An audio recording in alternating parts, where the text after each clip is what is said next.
Marcelo Coutinho está na área. Meu amigo, ontem nós tivemos um dia que, humildemente, eu classifico como histórico. E as variações percentuais de ontem não deram conta de traduzir tudo, até porque boa parte dos índices já tinha parado de rodar, já tinham fechado. Hoje não, hoje a gente vê a digestão, desde as horas da madrugada em que a Ásia teve que ir na frente, como naturalmente ocorre. A Europa com uma pegada de baixa clara, a moeda americana se enfraquecendo, e aqui no Brasil não é diferente, Coutinho. A gente abre os trabalhos contigo, sobretudo destacando o dólar. Bem-vindo e bom dia. Bom dia, Lindão, bom dia Cá, bom dia pessoal, bom dia a todos. Vamos lá, o índice, ele a priori, ele vai mantendo do seu lado esquerdo a figura baixa que a gente comentou, né? Então tinha aqui um cai, tinha essas três lateralizações, caiu. Então o índice eu vou a priori contabilizar tudo isso como um movimento de correção. O índice cota 1,30,700, próximo suporte 1,29,670. Conta rápida, você teria 1.000 pontos para baixo. O pior caso, você estaria falando no futuro a 1,26,700. Então você tem aí uma longa pernada de baixa, caso esse envelope eventualmente se complete. O dólar eu tive que, por causa do tamanho do movimento, até abrir o dólar. Então assim, o dólar você tem cai, longa lateralização, queda. O dólar abre 5,64. O objetivo do dólar tá longo, é lá embaixo no 5,48. Logicamente você tem coisas no meio do caminho, mas a priori é dólar para baixo e índice para baixo. O Ibovespa Futuro, esse vira que você ouviu, diz respeito ao Indifut, que resiliência da Bolsa Brasileira até o momento. 131 mil pontos, máxima intradiária para o Indifut, 0,20% de ganho. Curva de juros, fechando 21 pontos base. Dá pra gente buscar embalar essa alta do Ibovespa Futuro? Dá, no mínimo com dois fundamentos. O primeiro, o Brasil, entre as mordidas que aconteceram com as tarifas de ontem, foi um dos países menos mordidos, ao lado de Austrália, Reino Unido como bloco. Nós tivemos só, entre aspas, 10%. Frente ao que outros países tiveram que manejar, a fotografia brasileira foi até leve. E isso pode ajudar a explicar a razão pela qual a Bolsa Brasileira está sendo menos penalizada. Tudo isso com muitos asteriscos, porque são os primeiros 10 minutos de um dia que vai ter duração quase eterna. A segunda questão que a gente pode colocar é olhar para a curva de juros. Nós temos 22 pontos base a menos nos pedidos de prêmio em média. Ora, se eu tenho um fechamento da curva de juros com uma proporção que não é nada desprezível, desincentivando o Banco Central a necessariamente elevar tão fortemente a taxa Selic ou manter essa Selic tão elevada por tanto tempo, eventualmente isso deve destravar valor nos ativos financeiros brasileiros negociados em bolsa, pela premissa básica de análise fundamentalista, segundo a qual, se o valor de uma empresa passa pelos fluxos de caixa futuros trazidos a valor presente, a taxa de desconto nesse exercício de trazer o futuro para valor presente diminuindo, com a curva de juros diminuindo, eu aumento a valorização dessas empresas. Então, por essa premissa básica, com um fechamento de 23 ou 22 pontos base na curva em média, em tese você tem um destrave e algum oxigênio para a Bolsa Brasileira. Muita atenção, são as duas premissas de quem quer embalar, dar sentido a essa força que o Indifut demonstra até essa altura, até esse minuto, nas movimentações do pregão. E tem também a ala dos desconfiados, que olham e falam, tá bom, que o Indifut vai continuar renovando máxima, como acaba de fazer, num dia de aversão ao risco total, com as commodities derretendo, sendo o Brasil um país conhecido por commodities. Não mesmo. Nem a pau Juvenal. Não compra esse Indifut. Eu observo, se tiver que entrar, é vendido que eu entro. O Guilherme Cunha tá com qual placa? Qual expectativa? Vamos acompanhar a leitura do Gui nesse dia decisivo, importantíssimo. Gui, seja muito bem-vindo. Bom dia pra você. God bless America foi o que o presidente Donald Trump lançou ontem em meio à sua oratória narrativa após uma taxação que eu não posso comentar o ditado que eu vi na internet devido ao horário nobre e proibido para menores de 18 anos, mas em uma chuva de problema, o Brasil saiu quase que ileso, hein, Leozinho? Ontem, essa foi a grande contabilidade para o Brasil, um país feito por brasileiros, por isso essa grandíssima confusão dentro dessa abertura. Mas eu não vou falar de índice agora não, eu vou falar de dólar, Léo, visto que em algum determinado momento nós chegamos a falar aqui a seguinte situação. Olha, meu povo, cuidado aí, que se vier a bater de novo nos R$5,70 e for vencido tal fato, 5,50 é um grande objetivo. E a gente não queria falar, inclusive, a cifra 5,50 para ninguém dar aquela famosa cornetada. Dito que ontem nós temos as tarifas, um cenário que vai ser mais inflacionário, pressiona o Fed, Jerome Powell vai ter que trabalhar 50 vezes mais depois desse dia histórico da quarta-feira, um contexto que vai começar a pautar os Estados Unidos é recessão. E recessão tudo cai, tá, Léo? Cai bolsa, cai juros, cai dólar, e o DXY tem uma queda simplesmente expressiva. Então acho que o que está mais fácil para nós aqui de leitura é o dólar. Depois desse gap, naturalmente, puxa um pouco de comprador, mas não é essa a tendência, né? Todo mundo já sabe, todo mundo já viu que o dólar está perdendo força no mundo como um todo e esse cenário tende a se refletir aqui no nosso país também. Compre o dólar aí? Não compre o dólar aí exatamente por esse vazio técnico, eu deixo ele subir para poder vender ou, inclusive, quem estava vendido, continuar até esses objetivos. O índice, Léo, o pré-mercado é horrível, né? Não tem nada positivo no pré-mercado que anime o índice futuro, mas a curva de juros está indo nessa onda do tudo cai. Curva de juros caindo, pelo menos é um primeiro airbag para o índice. Então o dólar está mais fácil, o índice mais difícil a leitura, pode subir e voltar tudo durante o período da tarde, mas a curva de juros fazendo o que está fazendo, não dá para vender índice aí não. Tem mais 3 pontos pra gente colocar nessa conta. Vamos a eles, eu vou organizando aqui a parada. Rápida licença pro Gui. O primeiro ponto é um comentário muito legal que foi deixado pelo João aqui no chat. O João escreveu assim: Leozinho, o mercado futuro ontem fechou mais baixo que o Ibov porque pegou a taxação do Trump ainda durante o pregão, enquanto o Ibov estava fechado. Ele tem razão. O Indifut caiu cerca de 0,6%, enquanto o Ibov ficou praticamente no 0 a 0. Então você tem uma diferença. O João sugeriu essa hipótese de leitura para a gente falar do resgate do Indifut. Como o Indifut já foi ontem, então hoje ele volta um pouquinho. Só que é uma premissa que fica de pé até a página 2, não é, João? Porque não tem problema ter caído ontem praticamente 0,6, no sentido de que isso não garante hoje um retorno. O que nós estamos vendo anula a queda de ontem, mas não era uma situação posta, não era uma garantia. Então eu entendo o teu ponto, acho interessante você situar, de fato o Ibov já tinha congelado os trabalhos, o Indifut ainda avançou, e nesse caso foi para baixo, recuou 0,6%, mas nós poderíamos estar diante de um aprofundamento eventual.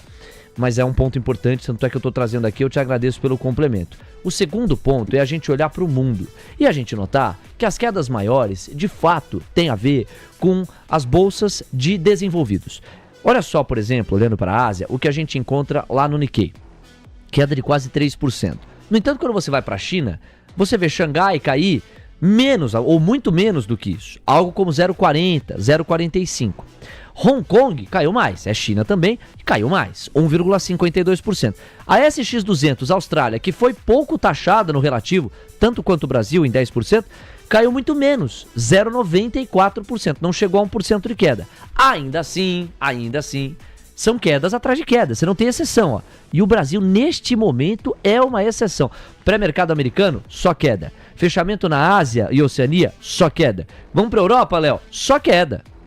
Queda, queda e queda.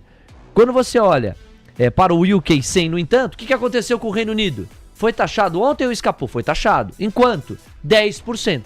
Mesma cota para a Austrália, mesma cota para o Brasil. Olha a queda do Reino Unido. Muito mais tímida. 0,78%. Porém é queda. Então, ainda que o Indifut possa cair menos, o fato dele não estar caindo é a notícia. Aliás, o Indifut sobe 0,56%. Não chega a anular a queda acumulada na semana, cai 0,9% na semana, mas vamos combinar. É uma fotografia que merece ser destacada, ela é bastante diferente. E aí temos, lembra que eu falei que eram 3 pontos? Então falei da discrepância entre Ibov e Indifut. Falei agora que, olhando para o overview, os países que foram menos taxados, a exemplo do Brasil, estão performando melhor ou performaram melhor, ainda que tenham caído. E tem o terceiro ponto. O terceiro ponto passa pela pesquisa para 2026. Então convido vocês a espiarem a minha tela com a pesquisa Genial Quest, que simulou cenários para 2026 e mostrou de novo o enfraquecimento de Lula. Qual trade isso sustenta? Uma eventual mudança na agenda econômico-política que pode trazer, mais uma vez, uma política mais liberal, mais à direita, do ponto de vista econômico, para o Palácio do Planalto. Esse é um dos trades que estão no radar. Para alguns é muito precoce colocar nos preços, até impossível, falta 1 ano e meio. Para outros, algum preço vai fazer. Então me parece um terceiro ponto importante para mencionar. Na tela para vocês, a pesquisa Genial Investimentos, tá aqui a pesquisa de avaliação, especificamente a aprovação do governo Lula, que a gente listou basicamente ontem. Essa aqui é um levantamento que ainda repercute hoje, mas vem de ontem. E eu quero chamar a atenção de vocês para esta manchete. Aqui, ó. Deixa eu tirar essa parte. Sem reação nas pesquisas, a avaliação do governo tornará a reeleição de Lula inviável. Prognóstico para candidatos com menos de 30% de avaliação positiva, caso de Lula, segundo a Quest. Quest registrou 27%, esta é a novidade. Ontem nós tivemos levantamento da Atlas Intel, hoje a Quest falando de popularidade baixa. É muito ruim. Era exatamente esse o índice de Jair Bolsonaro em janeiro de 21. Bolsonaro, em janeiro de 21, estava com uma avaliação positiva abaixo de 30% e em abril de 25, portanto com menos distância para o pleito em relação à distância que Bolsonaro tinha quando a avaliação abaixo de 30% em positividade existiu para ele também. Lula, então, com 1 ano e meio do pleito, com 27% de classificação positiva. E aí a análise remonta a levantamentos anteriores para mostrar que nós estamos diante de um quadro muito desafiador. Olha aqui, ó, a desaprovação ao governo Lula na Genial Quest, chegando a 56%. O painel Mover Pro chegou a destacar com urgente: 62% pensam que Lula não deveria ser candidato em 2026. Urgente no painel Mover Pro. 52% pensavam isso em dezembro de 24.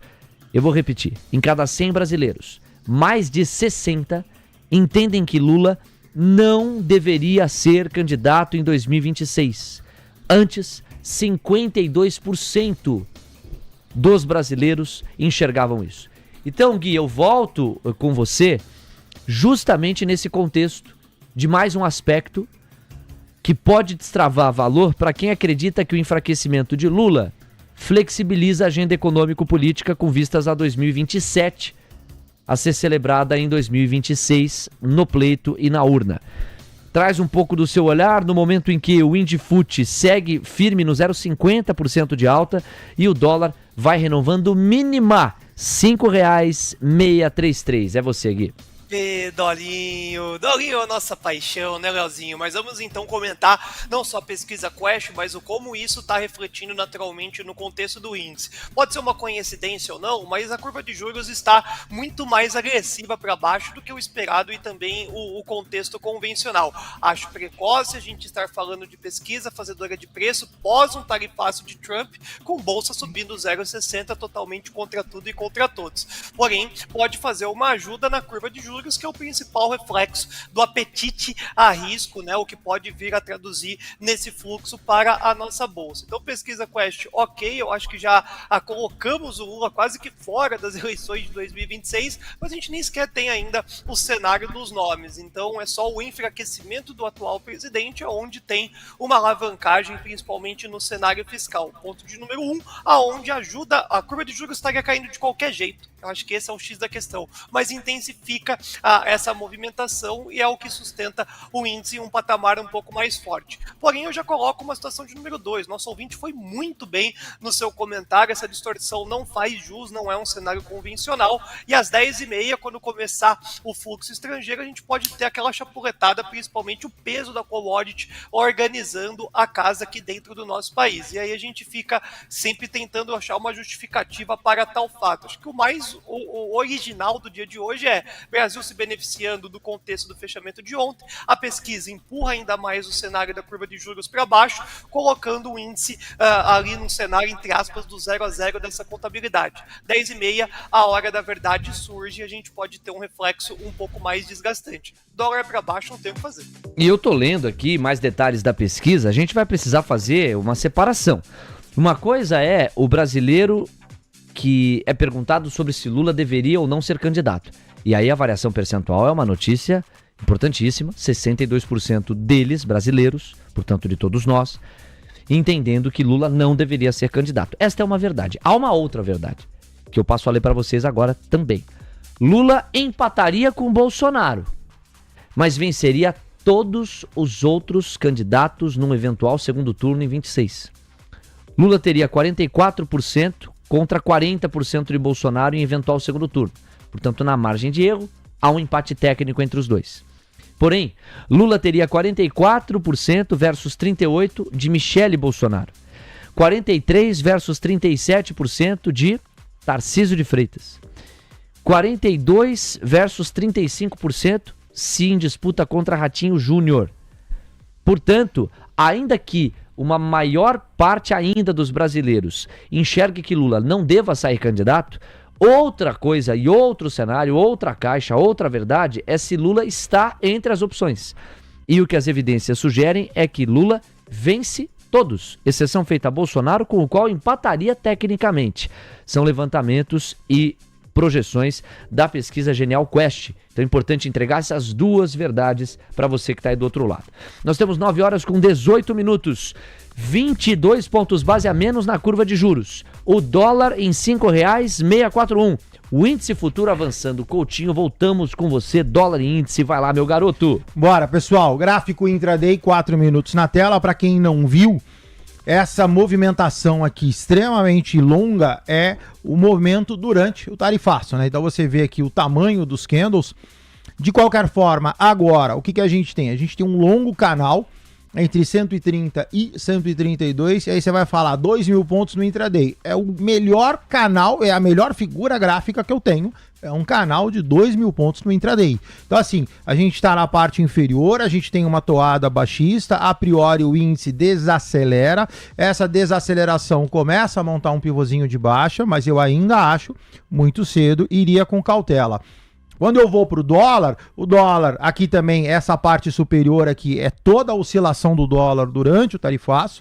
O dólar no final deu uma subidinha, agora já gapa para baixo, o dólar sentado em cima de um suporte a R$ 5,642, a priori, o dólar sim, mais direcional. Próximo objetivo do dólar, R$ 5,614. Gui, qual o tamanho do fato histórico que a gente viu ontem? Como é que você digeriu isso? Como é que você avaliou isso? Qual o saldo para você? Vamos pegar a tua opinião sobre esse novo mundo que o Trump inaugurou ontem.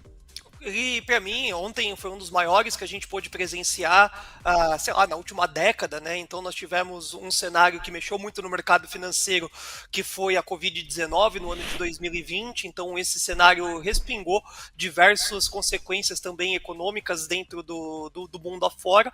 E agora uma troca de presidente também nos Estados Unidos da América. Nós sabíamos que teríamos essa condução do Donald Trump.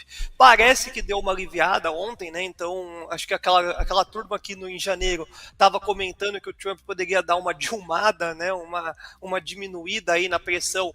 Eles acertaram, né? Então ontem nós vimos que focou realmente em meia dúzia de países onde tivemos a taxa superior a 40%, e o saldo, quando a gente olha para o nosso país, é positivo, tá, Léo? Ficou de graça. Acho que a gente pode comentar dessa forma. Para o Brasil, literalmente ficou de graça. Agora as consequências mundo afora são mais pesadas, tá? A gente iniciou uma guerra comercial significativa, né? Não é uma lista de 10 países aonde os Estados Unidos já tinha, né, uma predisposição. A gente está falando de uma lista extensa para poder realmente salvar a América. Então a gente ainda não... Ontem foi só o começo, né? Então ontem foi um dia histórico, as consequências estão muito mais no dia de hoje. Hoje é um dia muito mais difícil do que ontem. Ontem o Trump falou, teve aquela volatilidade, todo mundo dormiu, nem você falou, né? Pensando aí na contabilidade de tudo que a gente presenciou na data de ontem, porém a consequência ela é mais longeva. Então eu fico muito mais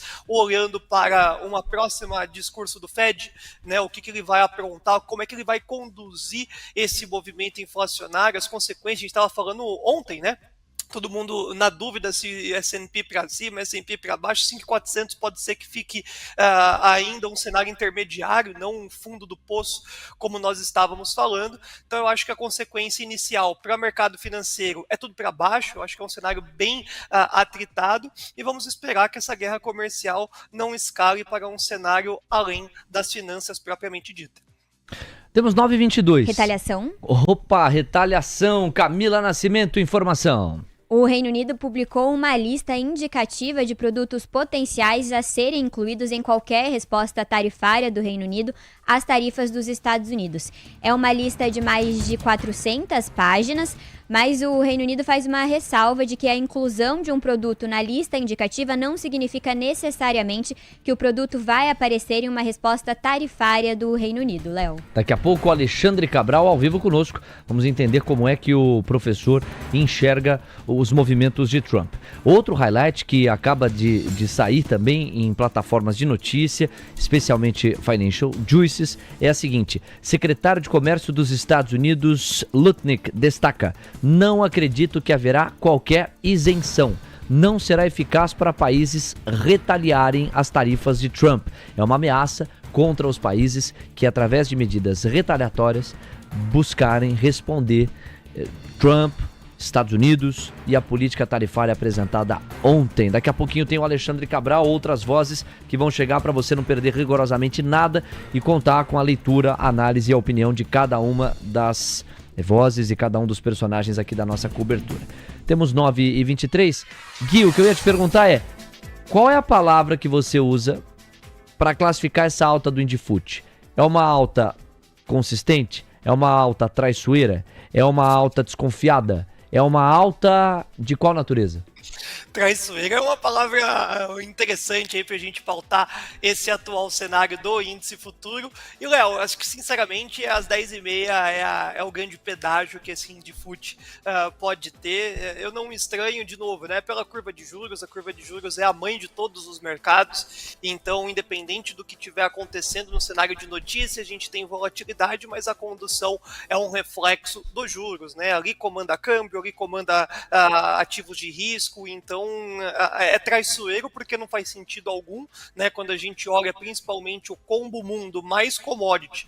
Então se as commodities tivessem aliviado, né, o commodity tivesse uma pressão compradora, a gente poderia ter um equilíbrio. Então, como não tem justificativa, é muito do que a gente pauta aqui, dia sim, outro também, né? Tudo que sobe sem sentido cai na mesma intensidade. Então eu particularmente acredito que é uma grande fake news. Essa alta aí não é um cenário justificativo. O nosso ouvinte foi muito bem, a curva de juros ajudou na tese, mas depois da abertura do mercado à vista, tanto aqui quanto americano, a gente tende a colocar um equilíbrio nesse quadro de cotação. Não vejo o que subir hoje para poder sustentar o índice, né? Os bancos já estão numa precificação interessante, as commodities não vão ajudar, então é muito difícil a gente acreditar que teremos um dia pós-tarifaço positivo, apesar das consequências brasileiras terem sido metade do que era esperado. 9h25. Vamos aos destaques de agenda, porque nós temos em 5 cobertura especial para entregar para você. Às 9h30 sai Balança Comercial Americana. Essa me parece mais protocolar hoje, mas é importante sim olhar para os pedidos de seguro-desemprego, porque essa é uma fotografia mais quente, que já vai trazer um termômetro da semana passada, e num cenário que passou a precificar mais ainda a chance de desaceleração, potencial recessão técnica ou até mais aprofundada, evidências do mercado de trabalho importam. Em especial porque no mandato oficial do Fed se olha para o mercado de trabalho e para a força da atividade americana a partir dele, mercado de trabalho. Então é importante a gente monitorar, um dado padrão, toda quinta-feira tem, sempre às 9h30, exceção feita quando o horário de verão está prevalecendo lá nos Estados Unidos, etc, etc. Mas é importante, sobretudo pelo atual contexto. Então nós vamos olhar com bastante dedicação para este dado, faltam 4 minutos para tal. Gui, então enquanto a cobertura especial não vem, dá tempo de eu te fazer uma última pergunta antes dessa divulgação. Mesma provocação que eu coloquei para o Beida. Não está muito claro então que é só entrar vendido nas bolsas em geral, americanas em especial, mas mesmo a brasileira em particular, a partir do teu racional? Como é que você fica Qual que é o grau de conforto que você teria de entrar vendido na Bolsa Brasileira e nas bolsas americanas? É mais do que comprado, né? Então, quando é óbvio, tá errado. Então, acho que esse é o principal segredo da Bolsa de Valores. Quando tá tudo muito óbvio, você tem que desconfiar, e o contra-intuitivo é o cenário que normalmente entrega uma produção mais significativa. O problema de entrar vendido na Bolsa Brasileira, de torto-alheio, fechou o olho e clicar em vender, porque já tá barato há muito tempo, né? Todo mundo já tá cansado de ouvir que a Bolsa tá barata, a Bolsa tá barata, a Bolsa tá barata. E aí, até mesmo quando dá essa puxada, nós somos protagonistas de falar assim, opa, peraí, vamos colocar um pouco de racionalidade, porque foi muito rápido. Então a bolsa está barata, continua barata, só que vai ficar mais barato, porque o cenário do mundo é uma reorganização do dinheiro. Pode vir em sequência aqui? Acredito fortemente que sim, tá? Mas a gente tem que esperar um payroll, a gente tem que esperar, todo mundo vai se manifestar, Léo. A gente estava falando aqui sobre uma guerra comercial, veio esse movimento da retaliação e agora todo mundo vai também querer dar a sua cornetada após o tarifaço. Então sim, é o cenário mais óbvio, muito mais fácil vender do que comprar para esse movimento de indecisão, principalmente entre hoje e amanhã. E o dólar, mais uma vez, pode subir, ele tende a subir, o gap já desconta tudo, mas também é outro ativo que é muito mais simplista você vender do que estar comprando a qualquer custo dentro de um cenário de proteção. Incluo, eu estava ouvindo vocês falarem do ouro, eu acho que outro cenário também de boato e fato é o ouro, tá? O ouro antecipou, não foi o dólar que foi o principal protagonista de ativo de risco, né? Foi o ouro que protagonizou essa movimentação de fortes altas, recentemente, antes do tarifaço, estava no topo histórico e agora o ouro pode vir a manter a precificação, não necessariamente começar a obter a sequência da alta. Então, para responder sua pergunta, sim, é mais evidente, sim, mais fácil vender do que comprar, só toma cuidado com a Bolsa Brasileira, porque se voltar a receber o fluxo via as ETFs, Petro, Vale e Itaú continuam sustentando pelo menos esse patamar dos 130 mil pontos no Indifut. Cai menos, tá? Então vai cair, mas pode cair menos do que o mundo. Vai começar a cobertura especial do seguro-desemprego americano. Venha conosco então, DXY 101,673 é uma queda de quase 2% para o índice dólar global. VIX 22,58% de estresse. Nós entramos assim na cobertura, 26,38 pontos na régua absoluta de pontuação. Yields de 2 anos, 5 pontos base a menos nos pedidos de prêmio, 3,79% ao retorno médio anualizado. Os yields de 10 têm um fechamento de 7 pontos base e estão girando em 4,06% ao ano. Não estamos tão distantes assim de flagrarmos os yields de 10 na faixa dos 3,90. Gira o relógio. Temos a informação, vamos com a balança comercial americana e vamos também com os pedidos de seguro-desemprego. Camila Nascimento. Os pedidos iniciais de seguro-desemprego na semana ficaram em 219 mil, o dado anterior e o consenso eram de 225 mil pedidos. Já a balança comercial dos Estados Unidos de fevereiro registrou um déficit de 122 bilhões e 700 milhões de reais, acima da projeção de 122 bilhões e 500 milhões de reais e também abaixo, né, do déficit anterior de 130 bilhões e 700 milhões de dólares, Léo. Bom, portanto, déficit na balança comercial americana referente ao mês de fevereiro em 122,7 bilhões, uma fotografia melhor do que a previsão de 123,5 bilhões de déficit. Quando a gente vai para os pedidos iniciais de seguro-desemprego, nós temos 219 mil como número absoluto, reforçando aqui o ponto que a Camila trouxe, previsão era de 225 mil. Então veja, nós temos menos pessoas pedindo o seguro-desemprego. Logo, isto ainda sugere um mercado de trabalho resiliente, aquecido. Resta saber o que é que essas evidências de seguro-desemprego vão passar a demonstrar a partir da semana que vem, mas em especial da seguinte, em que começam a chegar os dados puros e cheios do mês de abril. Uma vez que o tarifaço iniciou o mês 4, todos os dados macroeconômicos do mês 4 serão diretamente afetados já por ele e pela deterioração de expectativas que até antecedeu a divulgação do dado. Tem muito em jogo. Basicamente, me parece um não evento, o que a gente acabou de trazer para vocês, porque os números eles ainda não refletem tudo o que devem passar a refletir muito em breve. São 9h com 31 minutos, tanto é assim que de maneira incólume, lateral, tímida, os indicadores passaram por estas divulgações. Tem nada para destacar em relação a DXY, VIX, yields de 2 e yields de 10, mantém o mesmo quadro de outrora. Quando a gente vai para as 7 magníficas, aí vem as bordoadas que independem desses dados que nós trouxemos. Tesla vai caindo 6,12%, Amazon 6,4%, Meta 5%, Google 3,22%, Nvidia 5,8%, Apple 7,63% e Microsoft 2,57%. Vamos aos índices acionários americanos, Cá. Traz pra gente Dow Jones, S&P, Nasdaq e Russell 2000 futuros. Sem nenhuma alteração também na movimentação dos índices, o S&P 500 cai 3,51% aos 5.471 pontos.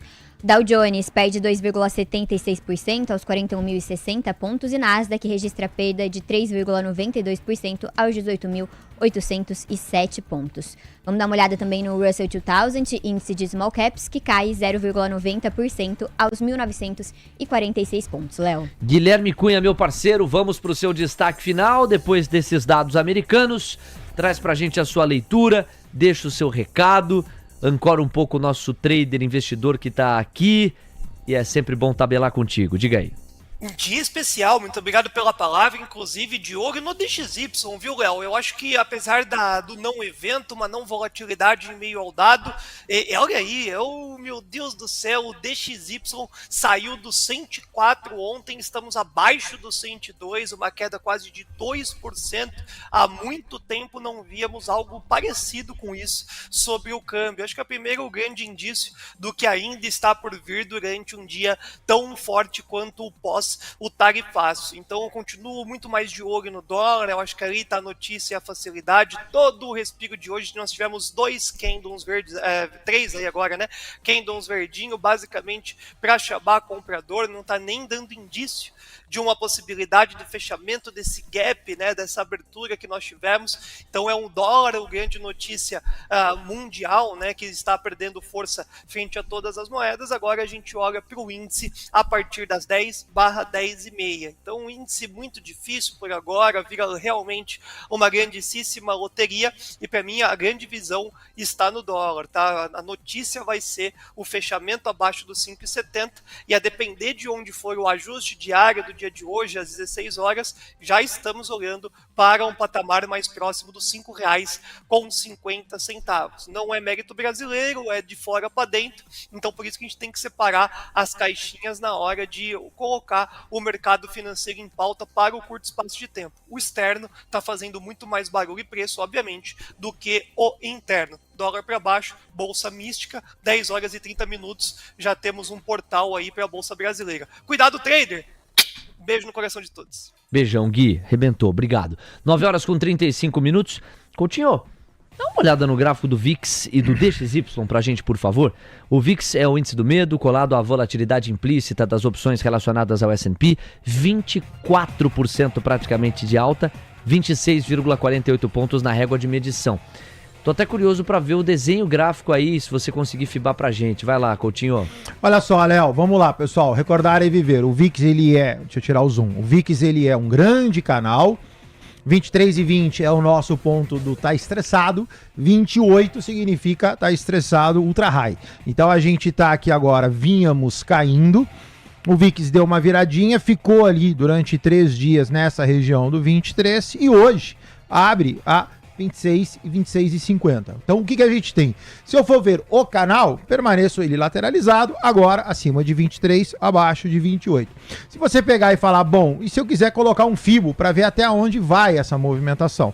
É só você fibar esse cara daqui para cá. E aí você tá falando o que seria um mega estresse do primeiro objetivo do VIX na casa de 30. E se você... Esse é o gráfico diário? Esse aí é o diário. Então...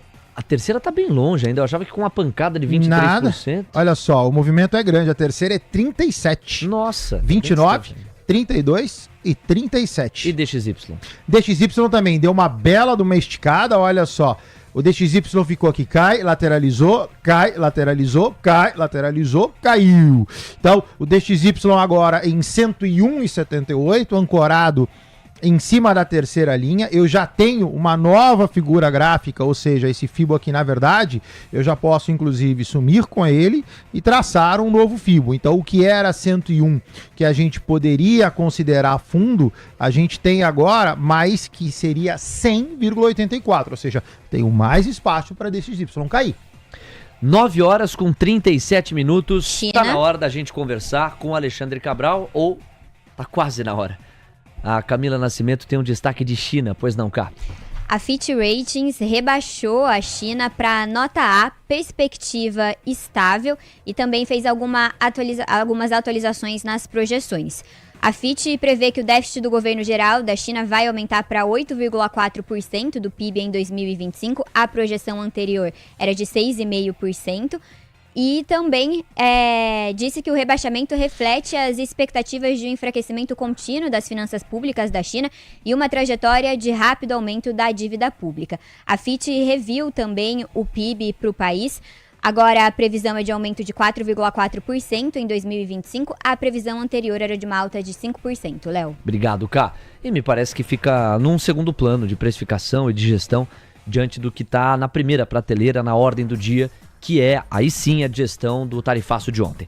É basicamente em cima disso que a gente vai ficar com o Alexandre Cabral, já na ponta da conexão. Professor, bem-vindo. Importante ouvir você num dia como o de hoje. Tudo bem?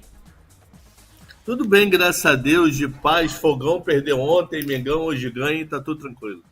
Bora lá, qual o saldo para você, professor? Essa tem sido uma pergunta padrão. Eu tô deixando o convidado à vontade para ir para onde ele quiser. O que é que mais te chamou a atenção no tarifaço de ontem? Para o Brasil saiu bom. Eu acho que é bom até para a política monetária esse tipo de medida que foi tomada ontem, mas pode ser média ruim para a indústria brasileira, dependendo como reagir, tá? Ok, então o destaque então é que para o Brasil saiu melhor que a encomenda. Agora o porquê? Porque eu acho que a China vai invadir vários países periféricos com produtos que ele media para os Estados Unidos. Para ter ideia, teve uma linha a mais da medida tomada, além da taxa, que é a taxa da blusinha americana. A nossa taxa da blusinha, qual era o rolo lá? Dos $50, se taxava ou não acima de $50. Nos Estados Unidos, quando ele comprava produto chinês até $800, a taxa era zero. Essa taxa vai subir. Ela vai passar a ser taxada em 30%. Então, quer dizer, muita coisa de dia a dia do americano vai passar a subir, já depende, né? Tem várias datas, né? Tem coisa que é ontem, tem coisa que é hoje, tem coisa que é dia 5, tem coisa que é dia 9 de abril, tá cheio de data aí solta no mercado. Mas isso vai subir, esses caras vão invadir o mundo, eles não vão fechar a fábrica. E esse invadir pode ser Brasil, então isso pode nos ajudar em política monetária, você criando maior concorrência em vários produtos. Isso ajuda a segurar preços, é um dos motivos, não é o único, que está fazendo esses juros cair, uma possível menor pressão inflacionária futura. Então isso acaba sendo bom para o Brasil de algum modo. A notícia ruim é que se isso criar uma recessão nos Estados Unidos, o quanto bate de volta no Brasil, já que a gente vende bastante coisa para eles. Tá? Pois é, né? Pois é. Notícia. É o fechamento da curva. Volto contigo em instantes, professor. Temos muitos assuntos para tratar. Camila Nascimento. A Casa Branca declarou que os cortes de impostos são o segundo passo da agenda econômica de Donald Trump e que o presidente dos Estados Unidos agora está focado em reduzir os custos enquanto aumenta as tarifas. E um segundo destaque, o Morgan Stanley agora não espera nenhum corte na taxa de juros do Fed nos Estados Unidos em 2025. Na previsão anterior, o Banco Americano esperava um corte de 25 pontos base em junho, Léo. Caramba! Bom, esses dois destaques aqui a gente deve repercutir, sem dúvida alguma. Morgan Stanley não está vendo corte nenhum por parte do Fed em 2025. O Fed não cortaria? Ainda mais diante de um cenário de desaceleração? É porque certamente para o Morgan Stanley a pancada inflacionária vai se sobrepor à fraqueza da atividade. Certamente aqui tem assunto pra gente repercutir com o Cabral. Só antes, Coutinho, o dólar renovou máxima. Vai diminuindo o ímpeto de baixa, agora cai 0,96%. Você. Vamos lá, o dólar lateralizado estava entre R$ 5,636 e 656. Só que agora o dólar resolveu sair, tinha um leve canalzinho que inclusive era um cai lateraliza cai, ou seja, jogava o dólar para baixo, o dólar ele pegou, fez um fundo ascendente e aí resolveu montar um pivôzinho. Então o dólar agora, a priori, né, ainda precisaria de mais um candle, mas vamos lá. O dólar sai, começa a subir, o próximo objetivo do dólar, confirmando essa alta, R$ 5,676, o que também não é muito, mas começa a colocar o dólar numa possível reversão. A gente precisa de um pouquinho mais de candles para verificar primeiro se eu sair desse canal e efetivamente sim se valeria uma pena, por exemplo, de bater uma comprinha especulativa. Cabral, me atendo ao que há de quente aqui. Para o Morgan Stanley, não há nenhum corte na taxa de juros por parte do Fed em 2025. Antes, a instituição enxergava pelo menos um corte de 25 pontos base. A premissa macroeconômica aqui é qual? Quer dizer, o Morgan Stanley está entendendo que a pancada inflacionária vai se sobrepor tanto em relação à fraqueza da atividade que o Fed não vai ter espaço para cortar, é isso? Eu acho que o Powell dormiu mais com dor de cabeça do que o Xi Jinping essa noite. Porque o que ele tá na mesa dele agora? O que virou a mesa dele de ontem para hoje? Olha, sabe o Walmart, aquele navio que você está trazendo da China que ainda está no mar? Ele vai bater no porto, meu amigo, e você vai pagar bem mais caro de imposto do que você planejou quando encomendou para os chineses há 4 meses atrás. Sabe aquele navio que vem do Japão? Bem mais caro. Sabe aquela roupa, ou Gap, ou sei lá, Nike? Sabe aquela roupa que você mandou fabricar lá no Vietnã? Ela vai vir absurdamente cara num container que já vai sair agora nos próximos dias chegando nos Estados Unidos. Então o efeito inflacionário no curto prazo tende a ser forte. Mais forte do que o processo de recessão. O processo de recessão é um pouco mais demorado. A inflação é preço na veia. Já vai chegar mais caro no porto. Cada país tem uma data biruta lá, sei lá o porquê, Brasil acho que é dia 9, né? Então, cada uma data, vamos botar 10 de abril. Então, dia 10 de abril, o produto já vai chegar mais caro no porto do Walmart, onde o Walmart vai pegar e vai botar nas gôndolas. Então, isso é inflação já para abril. De abril para maio já teremos inflação. Qual era a nossa dúvida nos últimos programas? Se ele ia taxar esse mouse ou se ele ia taxar a fronteira. Ele está taxando fronteira. Como ele está taxando fronteira, a inflação na veia é muito rápido. É muito rápido essa inflação. Literalmente, a expectativa de inflação do mês de abril vai mudar de todas as casas. Só que a grande dúvida, que aí é a opinião de quem? Morgan Stanley, eu não lembro quem é a instituição. É, o Morgan Stanley. Que não acha que o Fed não cai os juros. É, Morgan Stanley. Morgan Stanley. Só que no Morgan Stanley isso deve radicalizar muito. Ele provavelmente vai jogar revisões de inflação nos próximos dias no ar, e essa revisão para ele de inflação deve ser muito mais alta do que estava o número atual. Então, o Trump está num grande dilema. Pô, se eu jogar os juros para baixo para tentar recuperar a economia, será que eu não alimento a inflação? Ou nesse momento política monetária não presta? Porque o que acontece no ambiente desse? Eu literalmente tive um aumento que não tem a ver com oferta e demanda. Então a política monetária nesse momento meio que se engessa. Porque o que é a arte da política monetária? Eu trabalhar com preços para incentivar o empresariado a vender mais barato e o consumidor que estava consumindo mudar a compra por investimento ou algo parecido. Isso podendo gerar desemprego. Esse é a arte, é o objetivo da política monetária. Só que no meio desse rolo todo, vem um maluco e fala, sabe esse mouse? Ele não custa mais $1, agora ele custa $1,3. 30% de aumento. Então, não tem arte de política monetária, não tem oferta e demanda. É simplesmente uma decisão governamental que faz o preço subir. Isso lembra até preço administrado. Que é o IPCA, preço administrado? É preço que não tem política monetária. Depende da decisão do município, do estado, da federação ou de algum agente para ir lá, ó, a luz vai subir tanto. Acabou, não tem oferta e demanda nisso. Não tem política monetária. Subiu e a gente vê qual é o passo seguinte. Então, qual a opinião dele? Acredito que seja isso, vai depender, vamos olhar números nos próximos dias. Que a inflação vai ser tão forte, que o Fed vai preferir ficar olhando, tentar entender a reação da inflação, independente da economia dar patinada, tá? Se o Morgan Stanley estiver correto, a classificação que o Fed fez dessa inflação como transitória é um novo erro da autarquia? Então, aí é outro dilema. Aí é outra não ciência exata. O que é não ser ciência exata? Esse mouse, ele subiu 30% do mês passado para esse mês. Ficar mais caro não quer dizer que é a inflação de maio. Então, a inflação de abril, ele está 30% mais caro do que a de março. Mas ele pode ficar 1,30 nos Estados Unidos o resto da vida. Então, quer dizer que a inflação é transitória. Eu perdi poder de compra, mas a inflação subiu e parou. O índice de inflação de maio do mouse pode ser 0. De junho pode ser 0.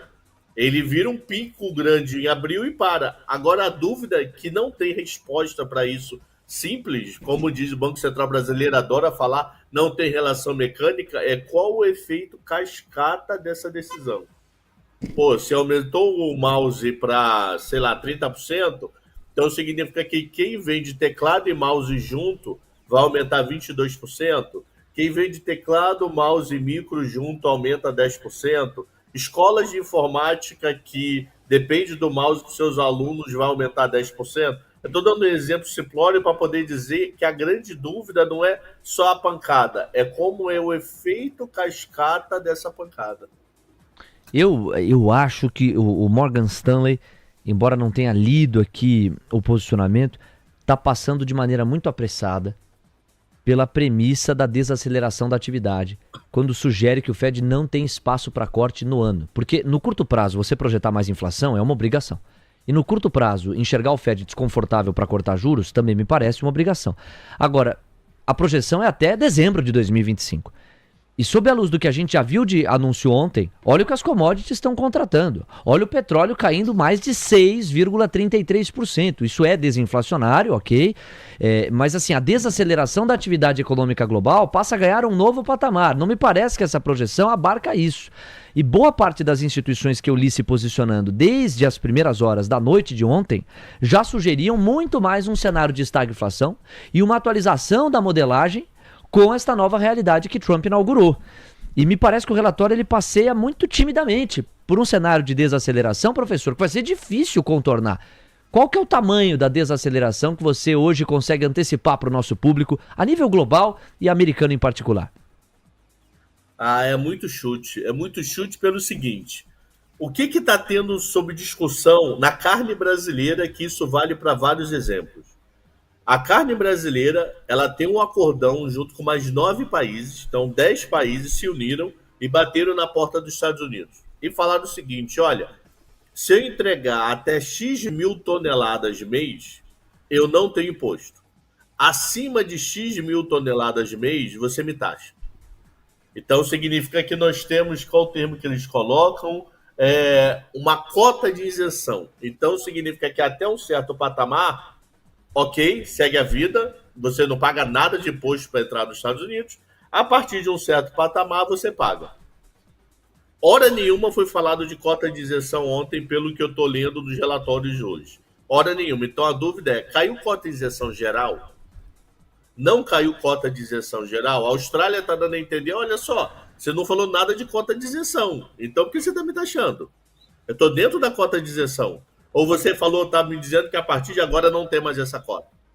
Então, se ele ainda chegar ao ponto de matar todas essas cotas de isenções, que provavelmente deve ter acordo com vários países, aí o negócio complica muito pesado, porque significa que tudo que entra nos Estados Unidos literalmente vai ser sobretaxado em 10, 20, 30. Tem estudo que eu esqueci de anotar a casa, foi uma falha minha, que na balança comercial americana de importação, o imposto deve ser de 19,1%. Como é que eles chegaram a essa conclusão? Vamos dizer que a China se importa da China 10% de tudo que se importa. Então, significa que a economia americana vai ter um aumento de 3,4%. Que se vai sobretaxar 34% que vem da China, e o peso dela é 10 de 34, 3,4%. Dá um segundo exemplo. Imagina que o Brasil vem 20%, e Brasil vai sobretaxar 10%. 10 do 20 vai 2, somando isso dá 19. Então, quer dizer, de cada 100 dólares que os Estados Unidos traz do mundo, vai se pagar 19 dólares de imposto em média da economia como um todo. Cada país tem o seu sub-regra. Então, isso tudo ainda é dúvida. Então, vamos considerar um exemplo que os Estados Unidos tem uma taxa de isenção muito grande e essa taxa de isenção literalmente zera. Aí você vai ter uma inflação como o Morgan está esperando, na lua, porque acabou, tudo vai virar sobretaxado. Tudo virando sobretaxado, inflação na lua, o que o empresariado vai fazer? Eu vou comprar de quem? Até a Apple trazer a fábrica da China para aumentar nos Estados Unidos, pô, isso cria recessão fácil. Cria recessão, pode ser temporária, pode ser uma recessão de 6 meses, pode, mas isso cria recessão. Não dá tempo para o primeiro tri, como muita gente falou, o primeiro tri já até acabou, né? O primeiro tri acabou tem 4 dias. Janeiro, fevereiro e março. Mas pode impactar muito o segundo tri. Então a dúvida que eu tenho, Léo, é como é que tá essas cotas de injeção? O Bessent ontem ele falou, não retalie a gente, chame a gente para conversar. Nós estamos abertos para conversar com todos os países sobre essa taxa. Então, o famoso, qual vai ser a página 2 dessas conversas?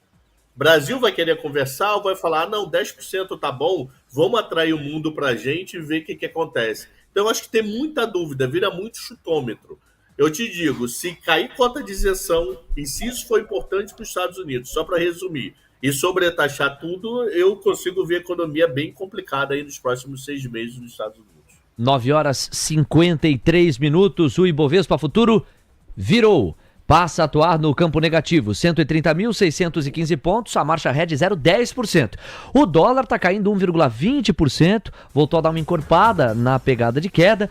Há pouco caía 0,95, 0,96, agora recua 1,21%, R$ 5,651. Eu vou seguir conversando com o Alexandre Cabral em instantes, mas antes o Coutinho atualiza o raciocínio gráfico. Pois não, Coutinho? Bora. Vamos lá, pessoal. No caso de índice dólar, deixa eu colocar aqui no intraday de novo, que eu estava lá no Ibov. O índice a priori tudo sob controle, virou, né? Comentei que imaginava que fosse baixista, realmente foi. Perdeu 1,30,930, cota 520, objetivo 225. Então, cai, corrige, cai, pivôzinho de baixa, pivôzão de baixa, canal de baixa, a priori, tudo para baixo, 225 passa a ser o seu próximo número.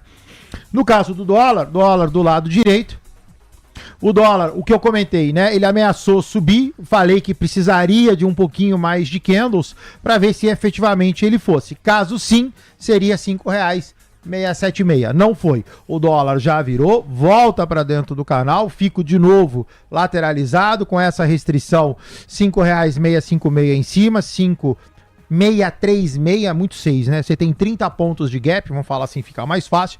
O dólar permanece lateralizado, ameaçou subir para fechar o gap, não conseguiu, volta, permanece lateralizado. 9 horas com 54 minutos.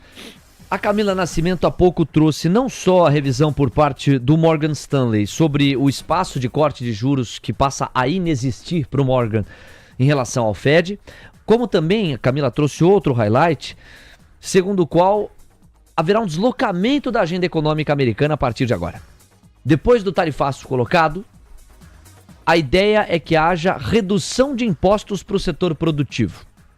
E aí, pouco a pouco, Cabral, por que isso é importante? Porque a gente vai entendendo a estratégia, o roteiro e a maneira pela qual os Estados Unidos querem chegar a um determinado quadro econômico. Então veja, depois do tarifaço, já há um aceno para uma agenda de diminuição de impostos e eventual desregulamentação para o setor produtivo em geral do país. Será que esse, então, acaba podendo ser o segundo pilar e a partir dele a gente consegue enxergar de maneira mais concreta esse plano econômico americano? Ele fala isso desde campanha, né? Que quem trouxer as fábricas para os Estados Unidos, ele vai zerar a tributação. Pelo menos federal não vai ter nenhuma, estado, município lá, não sei como é que funciona ao pé da letra. Então ele já tem falado e enfatizou bastante isso ontem. Olha, quem trouxer, não vou cobrar nenhum imposto se você trouxer a sua fábrica de algum lugar do mundo para aqui para os Estados Unidos. Mas isso volta à nossa discussão eterna. Isso não é hoje para amanhã. Não quer dizer que a Apple amanhã já vai estar produzindo 100 mil celulares nos Estados Unidos. Amanhã não, segunda, vamos botar segunda. Amanhã é sexta, final de semana, não sei o que, segunda-feira. Não vai estar produzindo, a não ser que a capacidade dela ociosa nos Estados Unidos esteja gigantesca. Se não tiver, vai ter que produzir mais máquinas para produzir celular, fábrica, chip vindo de Taiwan, que foi sobretaxado. Então ainda tem toda essa história. E outra coisa que ontem Trump ficou meio assim amiguinho, falando bem de imigrantes, né?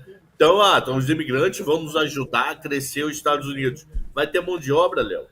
Então o problema é, se eu não tenho capacidade ociosa da empresa, esse processo de imposto zero, até acontecer a mudança de algum local do planeta para Estados Unidos, não vai ser em segundos. Pode demorar meses e meses e meses. E a dúvida 2, cadê a mão de obra? Vai ter mão de obra para isso tudo? Se não tiver inflação de emprego, inflação de salário.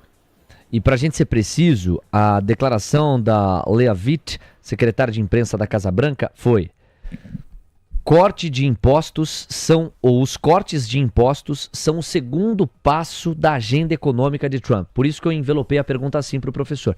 É como se ela tivesse admitido sem usar essas palavras. O primeiro passo era o tarifaço. Agora a gente vai focar na redução de impostos para o setor produtivo. Então, para a gente enxergar o filme que os americanos vão buscando construir na política econômica e programática de Trump. Temos 9h57. Cabral, o diagnóstico do Trump, nós já cansamos de debater aqui, não é preciso revisitá-lo, só vou fazer a síntese. Ele fala em reindustrialização, proteção dos empregos locais e proteção aos produtos e serviços nacionais. E um certo caminhar de maior isolamento em relação à integração com outras cadeias globais. Ele quer um Estados Unidos que fale mais consigo mesmo.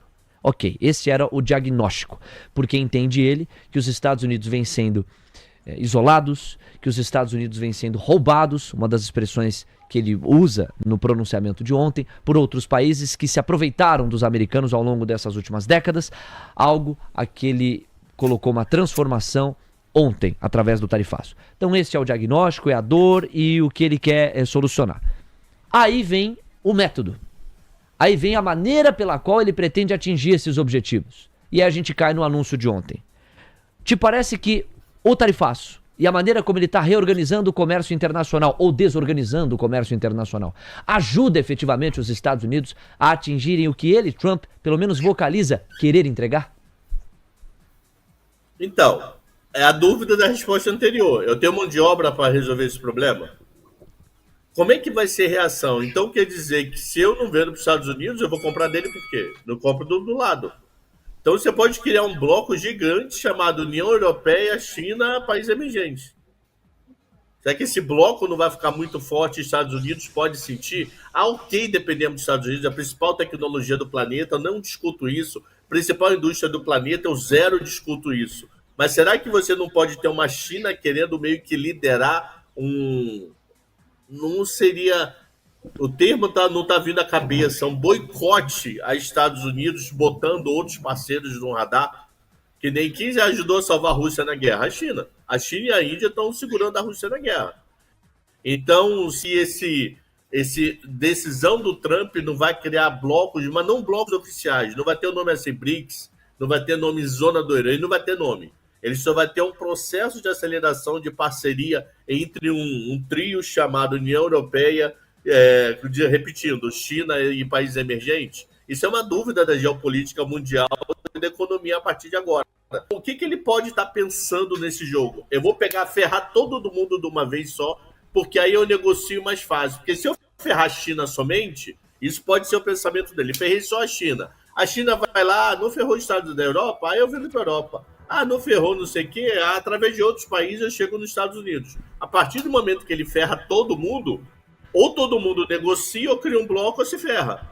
Porque não tem alternativas para você tentar chegar dentro dos Estados Unidos. Então eu acho que na cabeça dele vou jogar todo mundo no mesmo limbo e a partir de agora, como bem se te diz, vou acelerar a negociação com todos para ver o que sai disso. Esse pode ser a tática dele. Eu acho meio perigosa, mas é o que está demonstrando ser, tá? E aí eu vou trazer um relatório curto, tá? Que eu separei do ING, segundo o qual benefícios das tarifas podem vir sim a longo prazo.